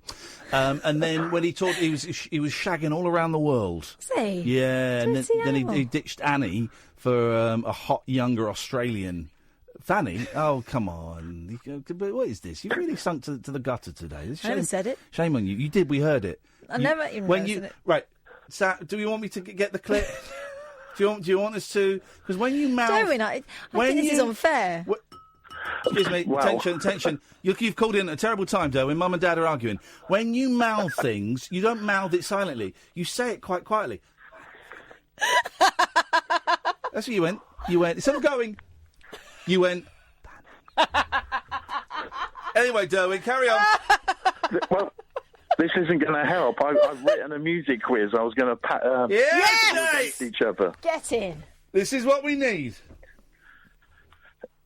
Right, it's you against. You against each other. Who wants to go first? It's number ones and decades. So. Well, Kath's better at number twos, but you can talk. I can talk actually. Yeah, I can talk. You go first, Catherine.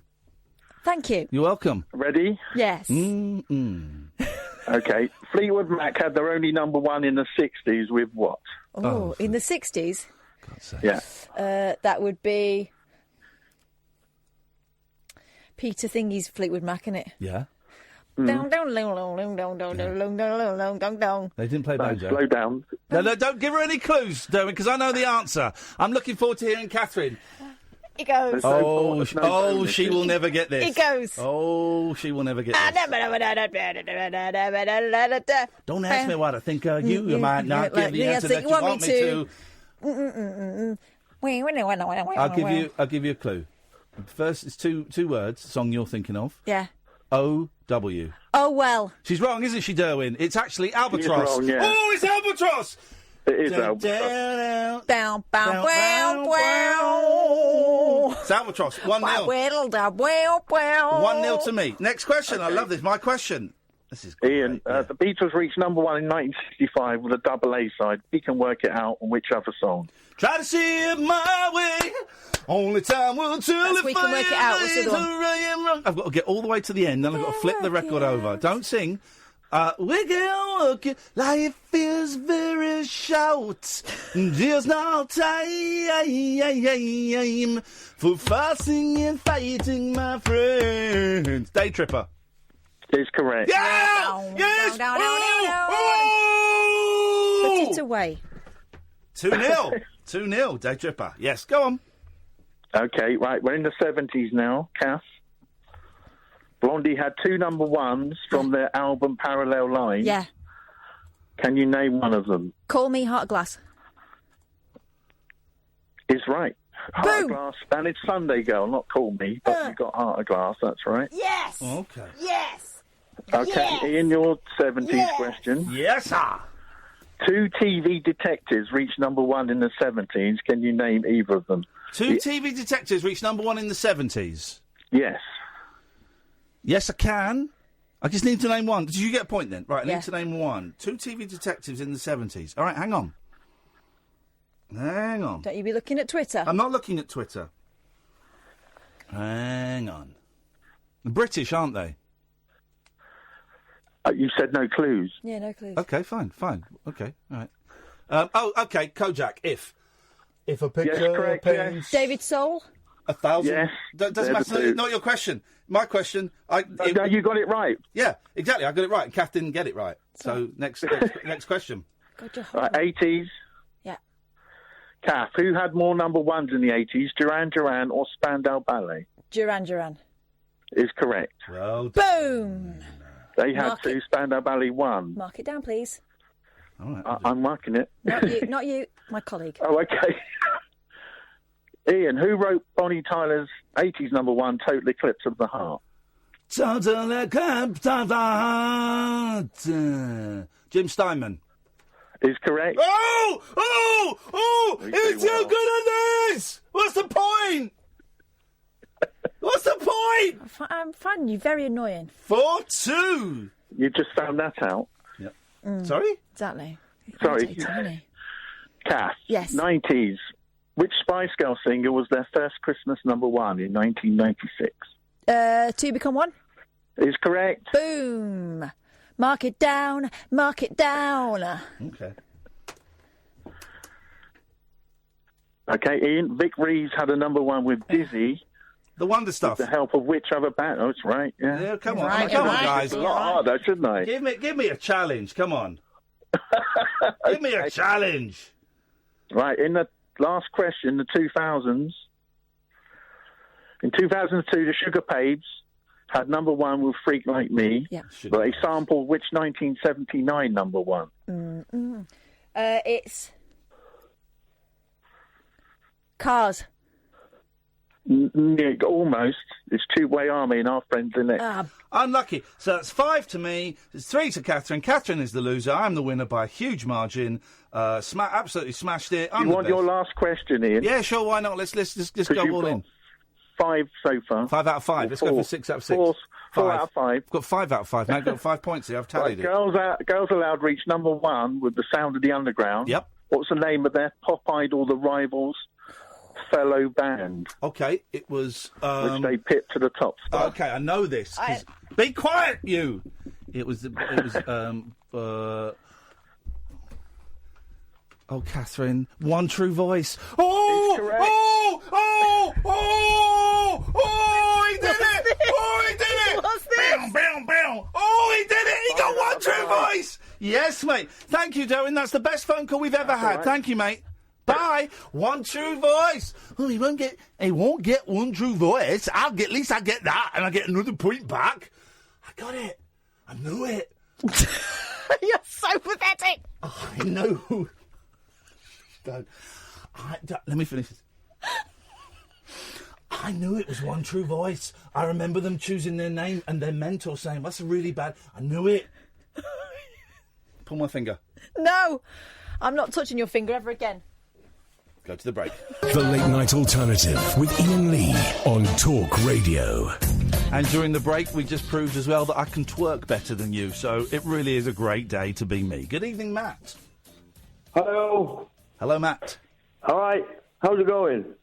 That's none of your business. Oh, good. On the topic of dubious lyrics that people are talking about, there's a debate raging today in America over the lyrics of Tom Jones and Caress. It's cold outside. And who? Tom Jones and... Is it Caress Williams? Caress Matthews. Caress Matthews. Well, it's not their hit. It's an old song from like the 50s, from like an old movie. It's been covered. Yeah. Yeah. No, it's not. It's not. There's a casual listen could give the impression it's a little bit date rapey. Hey, what's in this drink? But it's not. Yeah. It's not like that at all. Catherine, you can explain it better than me. It's all. Well, this is what we read. There was an academic wrote something the other day, didn't they? And we had a look at it, and it said that in those days, a woman didn't have kind of the same sort of sexual freedom. This was the 1940s that song came out in. Ian, was it? I've already kind of contributed my dates to this. I said the 50s. All right, the 50s, right. So it's pre-60s, so women didn't really have sexual agency anymore yet. And so this woman he said it's a woman trying to find excuses for why she shouldn't stay, but actually she really wants to. Saying that, her neighbours are going to talk and her sister, what she'll say and everything, but they're trying to find an excuse for her to stay. Oh, it's cold outside, have another drink, have another cigarette, all that kind of stuff. And the joke was, what's in this drink? Oh, I'm a bit tipsy. That's why I'm being really flirty with you. Actually, there's probably nothing in the drink. That was a running joke at the time, apparently. Was that what it was over, the drink? Yeah. Well, let's say yes, just to wind this up. I was speaking to a few people about and they were talking about the debate going on over it, and to me the lyrics, Neil Sedaka should have been jailed a long time ago for that. For what? For writing Sweet 16. But he wrote it when he was like about 18. I bet Neil Sedaka. Well, I thought he was older than that. Well, he is now. Corrected. He is older now. Clearly. Catherine, can you Google how old was Neil Sedaka when he wrote Sweet 16? I know what you mean. Happy birthday, Sweet 16. You turned into the prettiest girl I've ever seen. So he was clearly watching her before she was 16. He's got me there. He's got me there. Yeah. And dirty bugger. Well, I just thought that was no one had brought that lyric up before, Do you know and everyone what? was making such a fuss over Tom Jones. The narrator sings a song to a childhood friend of his upon her 16th birthday, reminiscing about the ups and downs of their friendship thus far and declaring that now she's grown from an awkward tomboy into a beautiful young lady he wants her for his girlfriend. Right. How old was he when he wrote it? It's supposed to be peers. No. The question... He didn't write the lyrics anyway. No. The question... Jimmy Savile wrote them. The question was... How old was he? Right. You're on your own, mate. I've had enough of this attitude. What? The very specific question was, how old was he when he wrote Sweet 16? That's it. Well, Howard Greenfield wrote Sweet 16. No. Wrote the lyrics. No. Here we go. All right, let's listen to it and let's see. Well, okay. Well, how old? It's 1961. Right. So... Okay. Again, I don't want the workings out. Oh, man, you're about to get some workings out on your groin, my foot. La la la la la la. Happy birthday, sweet 16. Sha la la la la la la la la. Happy birthday, sweet 16. Tonight, I'm waiting for dirty bugger. Because you're not a baby Anymore. You've turned into the prettiest girl I've ever seen. I'm gonna have sex now. You're 16. Clearly. It's very dodgy, Mac. Well spotted, actually. Well done. I would like to tell you how old he was when he wrote it, unfortunately. Well, if you do hear of it, just sling it over the airwaves, because I'll probably be listening. I will to that. sling it over the airwaves. Thank you so much, Matt. Thank you. You keep on guard against the morally corrupt songwriters from America. I shall do. Thank I you. shall scan. Oh, you do that. Thank you very much indeed. Let's go to Andy. Good evening, Andy. Hello. Hello, Andy. Oh, is that me? Sorry. Is that your name? Yes, it is. It is. Sorry. It's you. I'm just a little bit distracted. I've just got some news that I was like, oh, okay. What news have you got? I've just been invited for a job interview, but that's why I'd rather, keep that. Yeah, wow. Hey, Andy's going for a job. I nearly did a really rude, sexually explicit rhyme then. You didn't. I nearly did. Did you say pob? I was going to say, well, I won't do it because it might even be homophobic. I could be a homophobe. I could be a homophobe, Andy. I didn't realise. This is what I'm calling you for. You are a homophobe. Oh, flipping heck. Here we go. Go on then. What have I done? You're not allowed to dislike ABBA. So hang on a minute. I don't know if I was about to go and apologise to every single gay person in the world. But I don't think disliking ABBA is homophobic. No. It is. Follow my logic on this. Go on, ABBA are seen as gay icons, and all their music is like, oh my God, it's like fabulous and everything. Yes. So if you dislike ABBA, right. If I was to Ian, let me explain it to you. If I was to dislike ABBA, I would be automatically kicked out of the gay community. Okay. Nobody would even have to pass judgment. I would be gone. Can they do that? Can they what do they call it? Extradite? Excommunicate. Can they excommunicate you from gayland? They can do more than that. They can excregate us, is what we call it. Okay, well, here's the thing. Let's just follow this argument a little bit further. So ABBA are gay icons. You can't be rude about them, right? Yeah. Right. Who are you talking to right now, buddy? I know you're straight. No. But who are you, ish? Okay. Who are you talking to? What's my name? Are you James O'Brien? My name is Ian Lee. I am I remember now. I'm also a gay icon. Desired. You are. Thank you. So, as a gay icon, I can call out other gay icons as being. You can't, because you're just a run-of-the-mill gay man. I'm a gay icon, so I I'm can a League call One. out, You're right? a League Two. I'm Premier. You're up there with them. Yeah, well, I'm not actually. Don't start spreading rumours like that. I'm not up there with them. But if Cher or Streisand get involved, you are chopped liver. Oh, you wouldn't. I wouldn't even go there. I wouldn't even get involved. You shouldn't have mentioned that. That's embarrassing. I'm not going to even go there. You know. No, I don't. If you get a message from those girls, you're out. Listen. You don't want to come across Cher. I came across Cher once, and it ended badly. Ooh. Steady. I can make those jokes because I'm a gay. Yeah, I'm a gay-con. Make sure she doesn't. That's a good point. Yeah. That is a very good point. So anyway, listen, can I be Minister of LGBT issues or fabulousness or something like that? Well, LGBT issues. I think we've got a lot of people working on that already. Yeah, I think to be honest, I think the LGBT stuff. I think it's pretty much there. So I'm going to make you. What can we make him? Coffee tables. Hello, Kath. How are you, honey? She's wicked, isn't she? I'm all right. I wish she was. Minister I miss of you, sweets. Minister of cleaning coffee tables. Oh no, come on. Because we know what this guy gets up to. You'll wreck his manicure. Can I use my tongue? Oh, right, go away. You're horrible human being. You scratched all the woodwork with it. Good evening, George. It's a glass one. Good evening, George. Good evening. I've enjoyed listening for the last nearly an hour.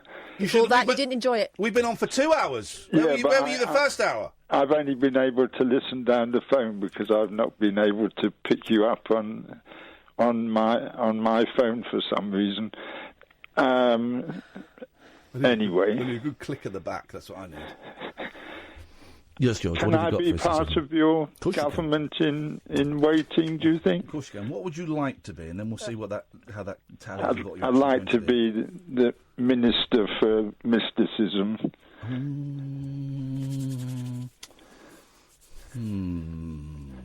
What exactly is that going to entail? I don't know. It's into the mystic, isn't it? I'm going to make you. I am going to make you Minister for Long Stories. Yes. How's that? Really? Yep. Minister for Long Stories. Long stories. I don't think we have anybody who's in charge of long stories, and we need someone. We need someone of your calibre. We need someone of your stamina. We need someone of your outlook and your vision to be the minister for long, rambling stories. Do you accept the challenge, brother? I do. Then it's bestowed upon you with love and peace and harmony. Carry it as you will and use it, and you must travel across all of the lands, spreading these long, rambling stories to people. Can you go under the banner of Peter Cook's What Party? Can you resurrect the What Party? No. Why on earth not? No, already there's dissension in the ranks from one of my junior ministers. Well, this party has no name. Yes, but I'm suggesting you give it a name. Yeah, well, I'm telling you, it has no name, and it will remain nameless. Listen, all of the named parties have failed, so this party is going to have no name. No, Peter's party never failed. It was the I remember them being in government from 1978 to 1992. No, it was the What Party. Yeah. And the What Party stood for giving everybody what they wanted. Hey, listen, if you're not happy in Ian Lee's nameless party, then feel free to leave. I'm looking forward to seeing you on Sunday. It is Sunday, isn't it? Hello? Yes, it is Sunday. Yeah, well, we will see you on Sunday. The venue where we first met was on the television this evening. It was quite nice to see it. It's a nice little venue. I like that. George, listen, I've got to go. We'll speak to you later in the week. Maybe see you on Sunday. 03444991000. I forgot. I've given away so many tickets. I've got so many people come in. It's going to be rammed on Sunday. My sister's coming. Anyway. The Late Night Alternative with Ian Lee on Talk Radio. We have ways of making you talk.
Paul McCartney.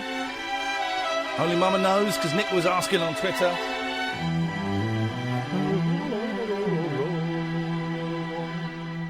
all right, don't I like that. 0344 499 1000 as we... The last hour of the show. Switchboard is empty for the first time in 2 hours. As you can have a little breather, a little rest up ever so slightly. But if you want to call in, you're very welcome to. What have we talked about? We've talked about the 12 Days of Christmas being rubbish. We've talked about revolutions. I don't know if we've actually talked about anything else, have we? I'm not totally sure. I need that. This is what I need. Now we're going to get... The kids should be asleep by now, so we're going to get a little bit raunchy. A little bit sexy. Let's get some sexy music on. Yeah, do that. Let's get in the mood. Let's get some I'm going to go onto YouTube and type in sexy music. Let's see. Here we go.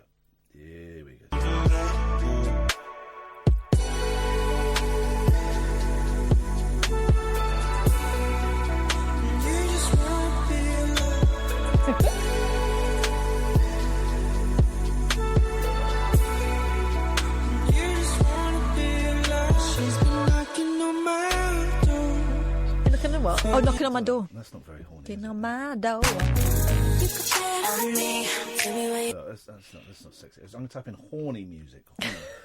Horny music. Dangerously seductive, chill out, chill step mix. Yes. Okay. Here we go. Feeling horny. Yeah. Oh, yeah. What's she doing? Horny time. Horny, very bloody horny. Touch me, it's horny time. Do you want it? I think that you want it, but I need you to say yes. Then we can play games where you say no, but you got to say yes first, just so we know exactly where we're. Anyway, that's just the thing. Horny music, doing it to you, upside down on the ceiling. I put it in there, take it out of there, then I put it in there. Horny music make me so horny. I'm here on my own and I'm feeling kind of horny. So I watch a movie in my pajamas, having a great time on my own with the horny music. Yeah. Flick my nipple, my own nipple. Pull my balls, touch my dingle, put my finger where my finger don't ought to be. Gonna have to wash it, 'cause now I want a sandwich. I'm not gonna wash it, I'm gonna have the sandwich, but I won't eat it. Gonna put my willy in it, making sweet love to a cheese and pickle sandwich. Anyway, so that's what I'm doing this weekend. God. Can you not do that when we come over? Because I was going to bring my children, but... Oh, come on now. But no sandwiches for us. Thanks! Always age appropriate. No, just take the sandwiches from the top, from the bottom shelf. Don't go for the top shelf. So this is in the sun. Open your suitcase, miss, ordered the stern airport security officer. Turns out a phallic-shaped sex toy looks like a weapon when the suspicious shape is detected by an X-ray scanner. With that, I don't know if this is a true story or a fantasy. With that, my suitcase was flung open and my saucy device fished out in front of a horde of giggling airport staff. I did wonder about that. Because some people are very attached to their personal toys. They take sex toys on holiday with them. Sure, why not? But then they're going to see it. Don't buy them abroad because they're a lower quality. Right. You might get electrocuted. Right. You could die. You hear about people going over abroad and getting plastic surgery and dying. The same thing with sex toys. Did they do like a travel version that, like, I don't know, bends in the middle or something? Because it's going to take up a lot of space. In that toe-curling moment, I'd suffered an epic fail on my first ever sexual assignation. While this experience left me blushing, not buzzing, it has made me a pro Oh, this is true. This is a true thing. It's happened to Georgette Cully. It has made me a pro when it comes to planning the ultimate dirty weekend. Not just your average dirty weekend. No, sure, not dirty. The ultimate dirty weekend. This week, Gwyneth Paltrow's lifestyle site, Goop, revealed its must-haves for the perfect bonking break, but at more than £3,300, it doesn't come cheap. That was my own innuendo there. The 5 flirtatious fripperies are a £64 massage oil, a £526 feather tickler, non-toxic condoms, vegan lubricant, and a gold-plated vibrator for an eye-watering £2,730. After dozens of dirty weekends away, I finally know that you don't need expensive gadgets to get sparks flying. You need meticulous planning. Key ingredients include everything from the room and destination, well, it's obvious, to the food, and you can definitely do it on a screw-string budget. That was their joke. What's more... She's saying? I don't want... She sounds bored. This one's just called horny music. It says really horny. This horny music, really horny. Okay, let's just skip to this because I want some. I want to. Travel insurance is a must for all extreme sports, and that includes fornications. But it's not all about the hanky panky. Yes, this is horny music. Here we go. You don't want to be cooped up in a castle like Rapunzel. Bonding with your partner in and out of the bedroom is just as important. Whether you want to reignite your passion with your longtime partner or seduce a new flame, here we pull the sheets back and how to do the ultimate dirty weekend. Here we go. Right. Oh, for crying out loud. I don't want people singing. It's not horny. Spoil it. People singing is not horny. Here we go. This is it. This is what we want. Oh, God, this is very Channel 5.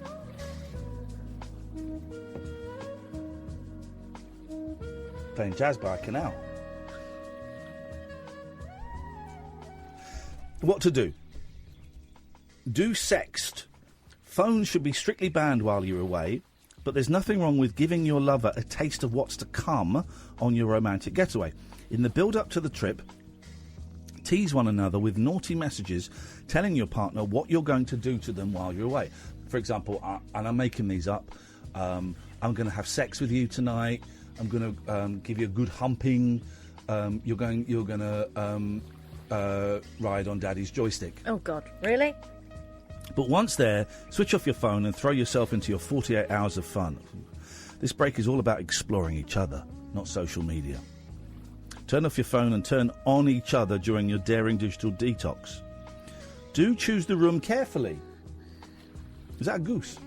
It's a wildlife, yes. You may be lucky enough to be on a dirty weekend, but other guests may not. Be considerate to your neighbours and ask for a room with soundproof walls.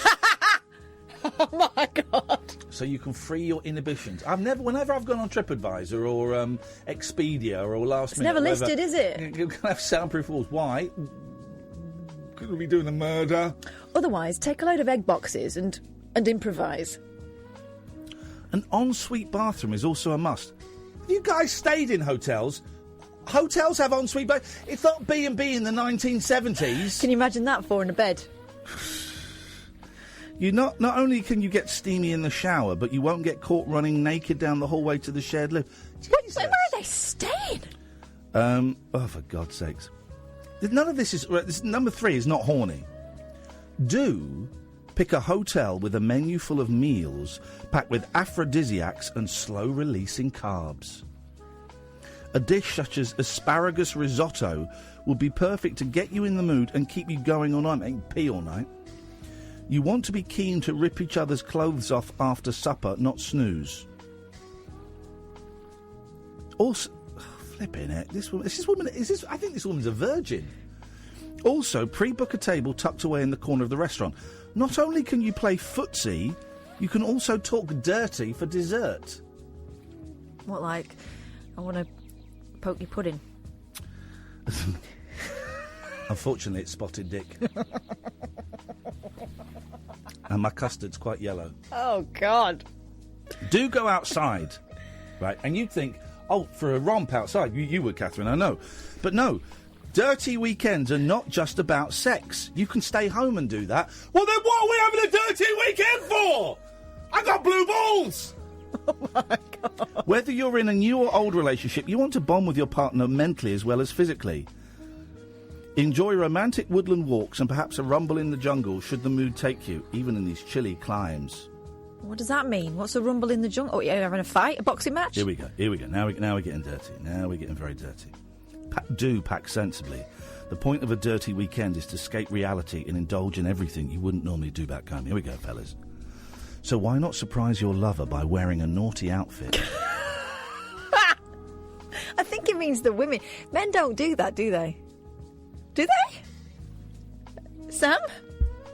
Sam's a boy. I'm a man. I think you ask a man. What's the naughty... I'll dress up in a naughty outfit. I've got a prisoner's costume. For women who love a guy in... would be the response. For women who love a guy in uniform, a fireman's outfit is sure to turn up the heat between the sheets. While for guys, a woman can dress up as a sexy French maid. Do they even have maids in France? And take lots of sexy lingerie. Just be sure to pack normal clothes too, so you're not forced to wear your silly supplies to breakfast. Imagine! And then they give you a clue. So, think thigh-high boots for the bedroom, hiking boots for the outdoors, and don't get those confused. No. A trench coat is a great versatile item to pack. You can kink it up by wearing nothing underneath, or use it outside to protect you from the winter weather. That's called day-to-night dressing. Do remember the first aid sex kit. Oh, my God, what? With any extreme sport, you need to be prepared, and a weekend packed with adventurous sex is no different. Whether you're swinging from chandeliers in your room or indulging in al fresco fun, have the bare essentials on you at all times should the mood arise, as well as the basic plasters and ointments for those passion-fueled scuffs and scrapes. What? I have never needed a plaster. A plaster? Stop, get the Savlon. Can you imagine? Stop, everyone, we've got a bleeder. Well, I've had that. Just went home. Handcuffs, condoms and lube are vital parts in a first aid sex kit. God. Plus, it's worth taking... This is the second... Plus, it's worth taking out travel insurance. Should one of you injure yourselves while conquering the other. What's going on? We're taking slings and stuff. Making me never want to have sex again. OK, so that's what to do. Turns out I've been doing it very, very riskily without taking a proper first aid kit with me. So that's the do's by Georgette Cully. Now we've got the don'ts by Bella... Sorry? Bella Battle. I think that's a made-up name. Don't assume your bonk fest has to be abroad. The last thing you want is to navigate your way through security with a suitcase full of smutty clobber and saucy equipment like Georgette. Oh, it's getting bitchy between them. Oh, I mean, that is shaming. We're supposed to be in it together, sisters. Keeping it local. Then avoid any chain hotel with "inn" in its title. You will enjoy the hash browns of a lifetime, sure. But making love in the reflected glow of a Shell garage sign as non-stop traffic hurtles along the nearby M6 is no one ideas of romance. Although on some motorways there are sex shops along the way. Yeah, what was that motorway? Pearl and Cocktails or something. Pulse and Cocktails. Pulse and Cocktails. Yeah, but what was the motorway? There's loads of them. On the way back from Halifax, it was... You ever been said at the Little Chef? Up the A5. Up the A5. Yeah. Don't try too hard. By defining this as a sex weekend, you might think you should be getting fruity the second you leave home, then feel disappointed if you're not at it like bunnies 24/7. But this is about intimacy and reconnecting with your partner as much as fervent frolicking. So don't give in to the pressure to be a gold medal winner in the sextathlon every single minute of your stay. Think quality, not quantity. This woman's a right buzzkill. Yeah. Don't trolley dash your way around the fancy dress shop. Although role play is great, emerging from the bathroom wearing little more than a pinny, a vintage gas mask... What? That is a thing, actually. the proper... Who's wearing it, him or her? Both. Oh, my God. I saw a documentary about it. Really? What's that? It will make your weekend hit the skids unless this is how you regularly get your kicks. In which case, for the rest of us, me and more. Oh, jeez. Okay, well that's the gas mask thing isn't real, is it? Yeah, it's a thing. It's a thing. Yeah. Oh, yeah. Stop it. It's a thing. So someone comes out of the loo. That's Darth Vader. Come on, guys, back me up. Who here's had sex in a gas mask? 0344 499 1000. Gosh. This is the late night alternative, very alternative tonight. A little bit blue, something for the mums and the dads. A little bit adult. That's the way it goes sometimes. This is Talk Radio. The late night alternative with Iain Lee. Hate alarm clock, hate going to work. On Talk Radio. 0344499 1000 is the telephone number if you want to give us a call. Paul Ross is on at 1 o'clock. Let's go to Jerry. Good evening, Jerry. Hello. Hello, Jerry. How are you? That's none of your business. Kinky sex. Sorry? Kinky sex. Okay, yeah. I use a sling. That's to get you out of bed and get you on the lavvy. It's not the same as to lower you down on a lady. Dangling the air. Yeah, dangling. Well, they do have these slings. I would be worried if there's when you've got to start constructing, huge bits of equipment, you kind of think, Yeah, when you've got to start reinforcing the ceiling. Yeah, mate, the scaffolding's going up in the bedroom. No, it's a mobile one. Oh. Don't reinforce the ceiling. Oh, well, there you go then. Fantastic. Good Just for you. puts me out of bed. Yeah. I can't get out. Oh, there you go. You see, you're living the dream. I wear a kinky gown and nip from the hospital. Okay, I'm actually starting to feel quite nauseous now, but anyway, thank you. What have you got? Come on, get to the chase. What do you want? I don't know. I'm just not. Up your bum. There we go. You see, Jerry bottled it. Jerry bottled it. Jerry's a troll, and Jerry absolutely bottled it. Good. 0344499 1000 is the phone number. You want to give us a call? Very welcome to. Be nice to talk. It's always nice to talk. No, I don't want to do that one. I don't know why I put. Do you want to hear about Big Snake? I will do in a second. I want to do. We'll do Big Snake in a second.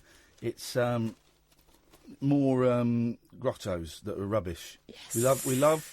We love children being disappointed at great expense to their parents. It's just something that's so quintessentially British. I think these are from they're not just from this year. These are all from different years. These are great. They're supposed to be a magical Christmas experiences full to the brim with merriment. Every year, enchanting adverts promising ice rinks, seasonal stalls and Santa's grottos lure thousands of families to Christmas experiences. That's 2 experiences in the first paragraph across the country.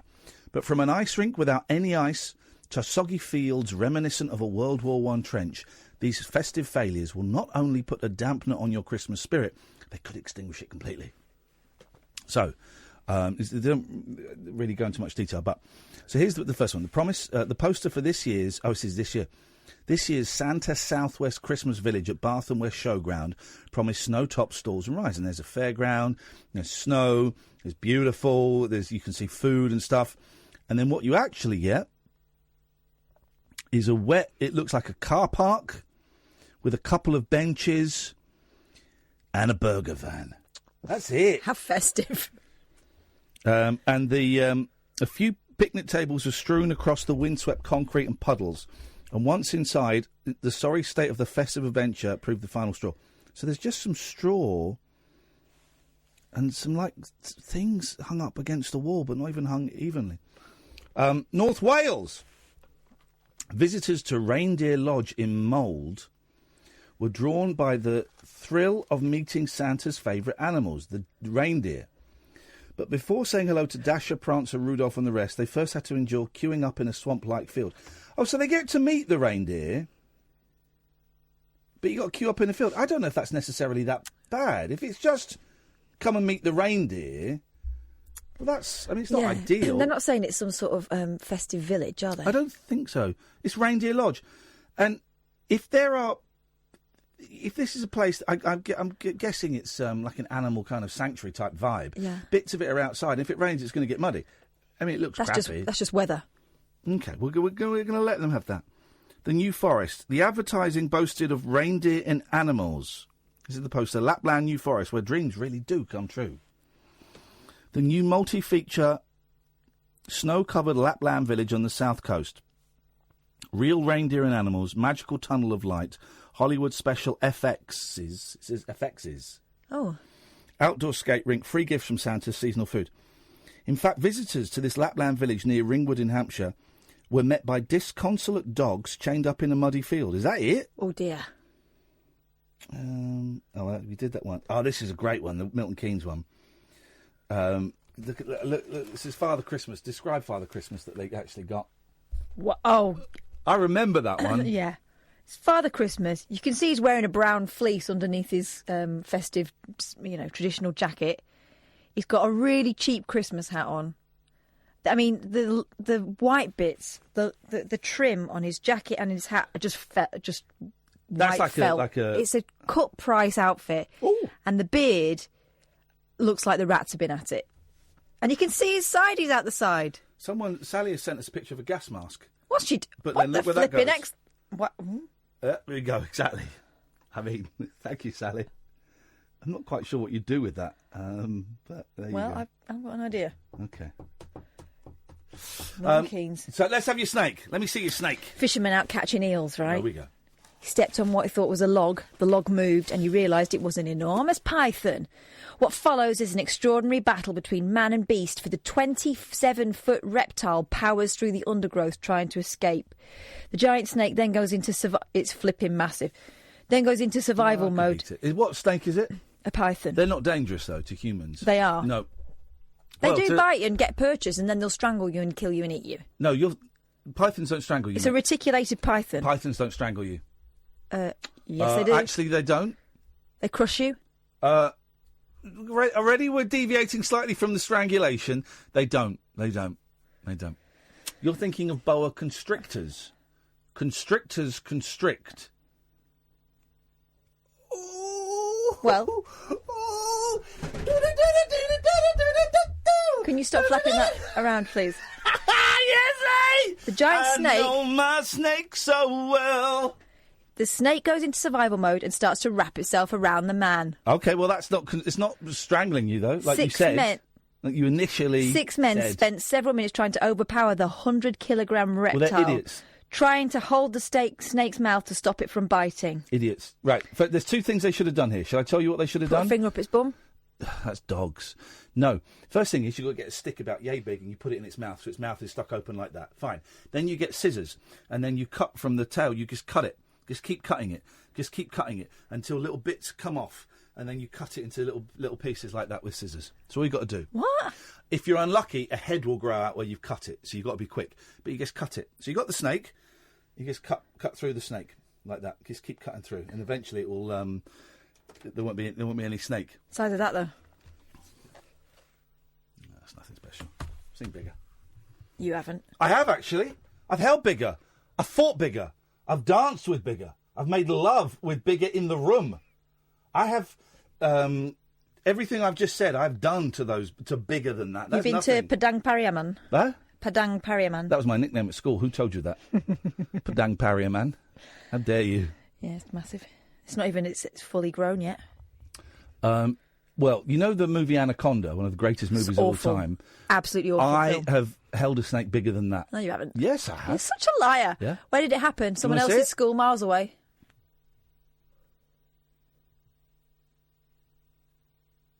I'll show it to you if you want. Go on then. Okay, when there's no cameras here. What, it's in here now, is it? I'd know. I can summon it. Bet you can't. It's too cold in here. It's better when it's cold, then they're a bit more docile. Docile. You don't want it whipping around. Snakes are never docile. They totes are. We used to keep one in the science lab and you used to have to turn the light off if you wanted to get it out. Why would you keep it in the science lab? For looking at. Dirty buggers.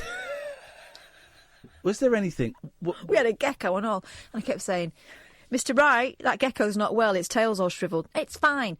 No, I think it's dehydrated, Mr. Wright. It's fine. Next day, dead. Oh, so you killed it? No, I saw the symptoms. Yeah, and you could have given it water, and you chose not to. I was telling him. You listened to He the wouldn't man. have it. Your bum lickery killed one of God's great creatures. He was just determined for me not to be right, and it cost that gecko its life. You should have overridden his rules. You're like you're worse than the Nazis in Nazi Germany. I wasn't allowed to touch the gecko. Just following orders. I wasn't allowed to touch the gecko without permission. Orders. I used to sometimes they used to let us feed the animals, and we had like these weird frogs. They were proper beefy frogs, right, in a tank. Mm. And they used to eat heart. And they were disgusting. You say heart as though it's heart is a food. A frog that eats like meat, like a big chunk of meat. Yep, Look, yep. we used to have to put it on like big tweezers and waft it in front of the frog's face. He was blind, and then it would just get his hands out. What was it about? Why on earth did schools trust children to take the guinea pigs home over the holidays? Oh. That was nuts. I don't think we ever... I was never allowed. I did once, actually, when I was very, 6 or 7. I was never allowed, even though I tried to trick my mum into it. Oh, the teacher wants a word with you. Really? Yeah, go in. She wants a word. The teacher said, so, great that you're taking Fudge home. My mum went, oh, no, we're not taking I it. don't think so. Yeah. No, not unless we can sell it for food. I tried to do, sort of the parent trap Wow. with the teacher and the guinea pig. Wowzers. Never worked. I was never allowed a good pet. I only had flipping boring goldfish. Well, I'm getting 2 new kittens to go with my very old cat. They're coming on Saturday. It's going to be great. It's going to be a great day. Singer Alfie Boe. Alfie Boe! Alfie Boe! He was in here the other day, wasn't he? Has reignited his feud with Catherine Jenkins after he defaced a poster of her with a crude insult. The pair clashed when co-starring in a West End production of Carousel last year, but appeared to have buried the hatchet. But yesterday, at a signing session for her new album, Catherine was horrified when she spotted a poster with the C word scrawled on it. Staff told her Alfie was responsible. Alfie Boe. Snitches.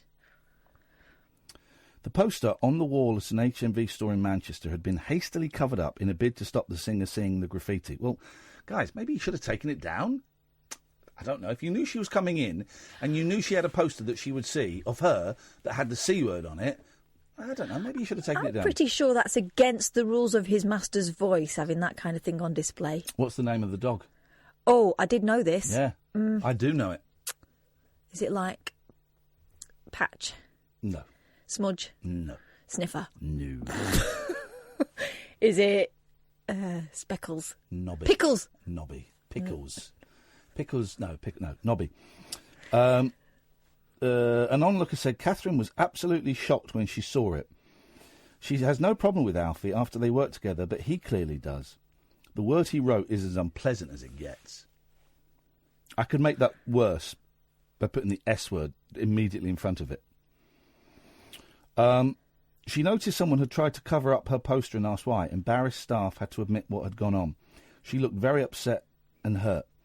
Catherine and Alfie clashed while... By the way, I don't believe a word of this story. I have to say, I do not believe a word of this story. No.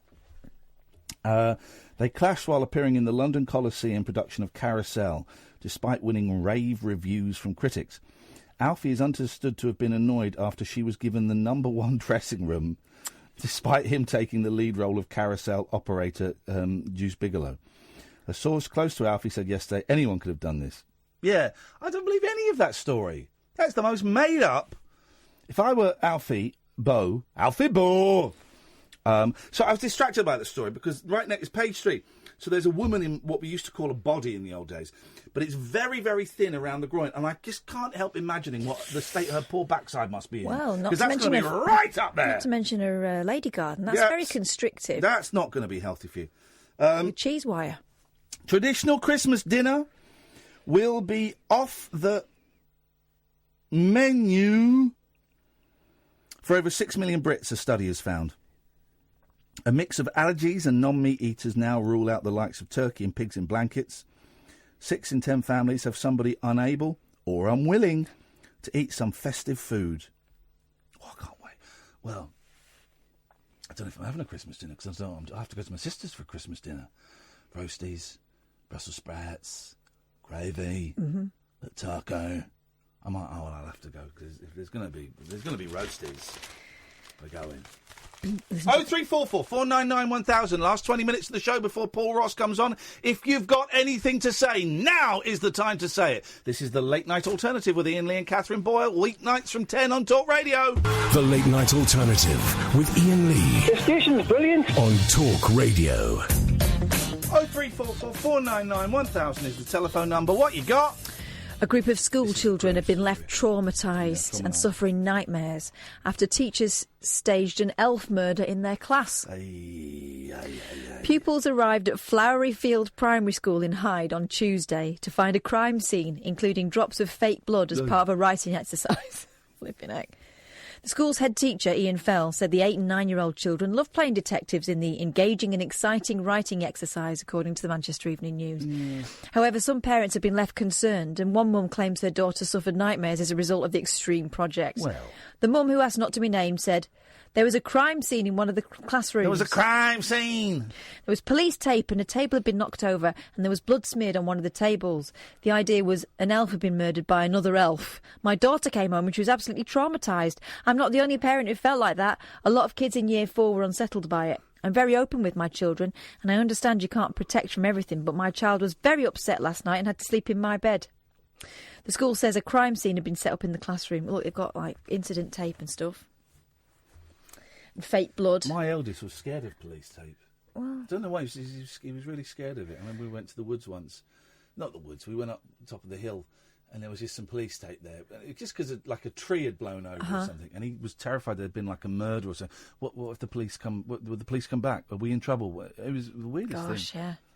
Head teacher Mr. Fell said the children were all excited and they really did buy into it. One of the children said to me, "I'm definitely being a detective when I grow up." Of all the 90 children who took part, none of them showed anything but full engagement. I'm delighted also that the topic appealed to children with SEND difficulties. Special educational needs. SEND difficulties. Special educational needs. Dilemmas? Special educational needs. Or disabilities? Yeah, sure, why not? That'll do. Help us out if you know. These guys don't care. These guys want us to suffer. These guys love the fact we haven't got any phone calls and we've actually got to work now. The first 2 hours we just wind people up. But now this hour we've got to work because no one's calling in. Well, screw you, losers.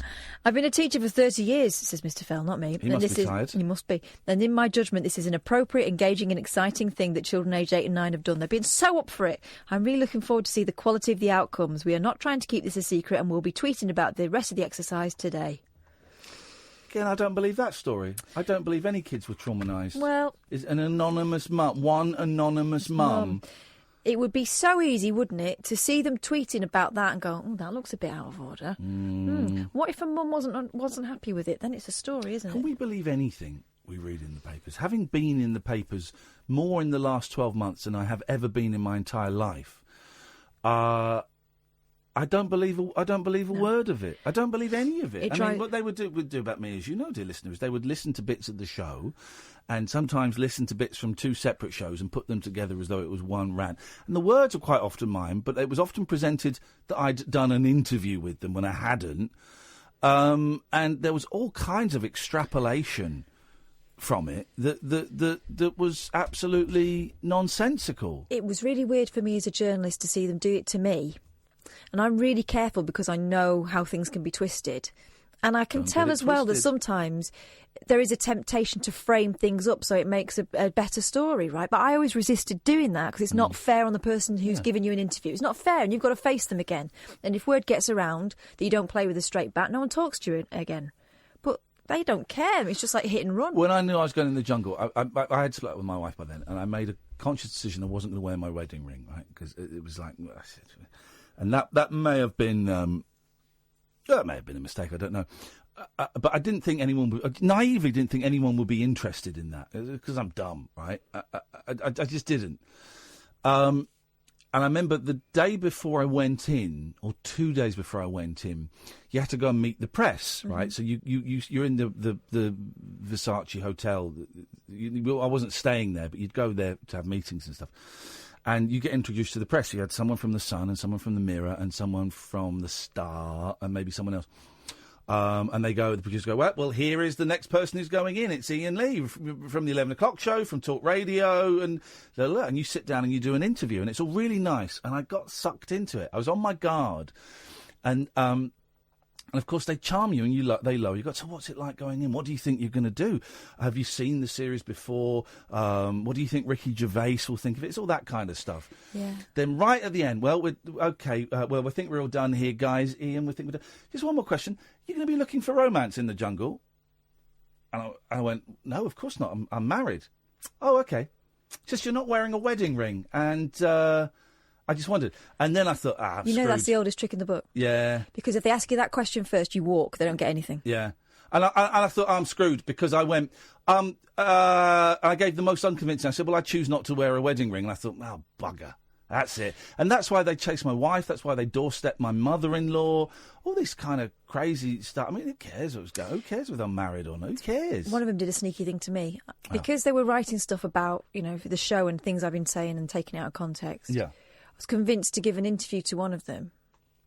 And they said they were going to pay me. And I said, all right, I'll do it, but you need to, I'm going to give that money to Mind or someone like that. Yeah. They never paid me. Right. How much was it supposed to be, can I ask? They said they'd get back to me as soon as they knew how big it was going to be. But, they'd make sure that I got as much as they could get for me. Scumbags. But I didn't want to make money out of you. I wanted to give it, to something that was useful. No, listen. No, but I didn't want to. Well, but I felt... Quid's in. I felt like I wouldn't have spoken to them. Why would I have done it? Nah, they're scumbags. But I kind of get it. I kind of get it. They got to fill up their papers, and so they make stuff up, and they exploit people's pain and stuff, and that's fine. And we had another little flurry of kind of news stories the last couple of weeks because the jungle was back on, and they got to fill those pages. They got to fill those pages, and then the series finishes this weekend, I think, and after that, that's my time done. That's probably my time done for all time, I would imagine, unless something.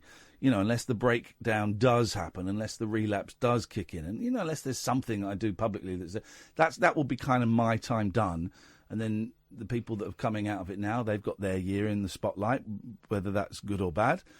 The cycle of life. It's the cycle of life, guys. That's what happens. It's the cycle. Andrew says, SEND does indeed stand for Special Educational Needs and Disability. Thank you, Andrew. What else you got? Well, doesn't matter if you haven't got anything. You've only got 10 minutes before Paul I've got comes one in. thing, but again, it's from Mumsnet, and I always wonder about that. So this woman's complaining that when she gave birth to her children, the midwives made comment about her pubic hair. No. Nice pubes. The revelation came as part of a thread on Mumsnet about pubic hair, in which a woman pondered why some people are obsessed with shaving and waxing their quote-unquote lady garden. Hundreds took the time to respond to the original post, sharing their own personal grooming methods. One mum started by saying that she thinks most women completely remove their pubic hair nowadays. She then went on to explain that the reason she thinks this is because of a bizarre experience she had after giving birth. Okay. The woman claims that while her midwives were stitching up a vaginal tear, they told her they thought her full head of pubic hair was unusual. Full head of pubic hair? Yeah. She's got pubic hair on her head? I think full removal is really common, she wrote. The midwives who stitched up my second-degree tear were both discussing my quote-unquote full head and how unusual it was these days. My woman's health physio said the same. People on the thread were outraged by her words and slammed the midwives for being so unprofessional. One said, I hope you told all three of them to shut the F up and then report it to their superiors. Guys! This is Mumsnet. This is it gets real on Mumsnet. Let's not get aggressive, huh? Let's talk about this in a friendly, pubic manner. Another commented, agree, it's not on for them to comment. Also, shaving can cause ingrown hair and infection, and that's not what you want when you're pregnant. I wonder if we could start a thread on Mumsnet or one of these forums that's absolute bull. But people would chip in with it, and then it becomes anyone could do that. This is, anyone could do that, he said, thinking aloud, wondering what he could come up with. I mean, it's a hornet's nest. I wouldn't mess with a mum's net. It's a very horny nest, yes. Those mums. And their nets. Mum's net is not as big as it was, is it? Like 3, 4, 5 years ago, it was everywhere, and it was always, well, we've got someone on from Mumsnet to talk us through the scenario now. It seems to have lost a little bit of the power. I don't know if I may be completely wrong. I don't know. Maybe it's because my kids are older, so... You're not in that world anymore. Well, I wasn't even in that world anyway, but I remember when we were on the local radio show, we had a lot of Mumsnet stories and Yeah. things. There's always a Mumsnet story in the papers. Always. Well, let's close our lappies. We've got 7 minutes. We've got 7 minutes exactly. Paul will come in a bit when he wants to come in, but no rush. Let's just wait, see if anyone wants to call. We'll take calls straight to air for the last 5 minutes. I'm struggling talking because this mouth ulcer. Why do mouth ulcers hurt so much? It's on my tongue. It's on the rear to the right-hand side of my tongue. Oh, is it grazing your teeth? Yeah. So it's why I'm sort of feels like I'm slurring my words a bit. But they feel massive, don't they? And then you look and it's like a tiny little pinhead that's going on. I don't think I might have some Bonjela. I don't know if I've got any Bonjela. But then you try and place Bonjela on and it just slides all over the place. I got a different thing. Oh. Last time I had one and it sticks on better. Oh. I'll have a look when I get home and send you the... I'll send you what it's called. Well, but it's still no use to me. I'll be at home in bed. What am I going to do? Yeah, but then when you get up in the morning, you can go in search of this wonder stuff. I won't be doing that. I've got a Tesco delivery coming. Then I'm off to... all right, well, you can, actually. Well, it might be gone by tomorrow. But text it, because I will have a little... I won't have a little... All right, we'll see yourself. OK, but text it to me. But I won't be buying it. But I would still be very interested to know what it's called for my own personal records and data files, OK? You're an awkward sod. You are... Go on. P-I-T-A-H.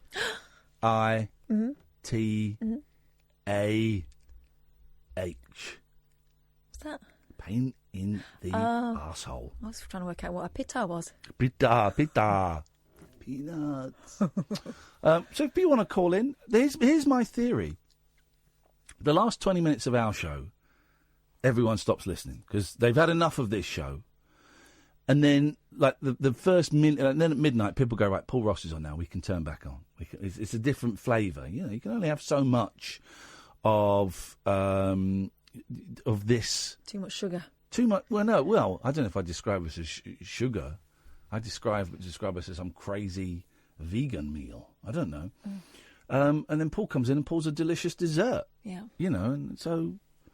I thought people fall asleep. It is a weekday. Yeah, I suppose it is a weekday, isn't it? I'm so tired.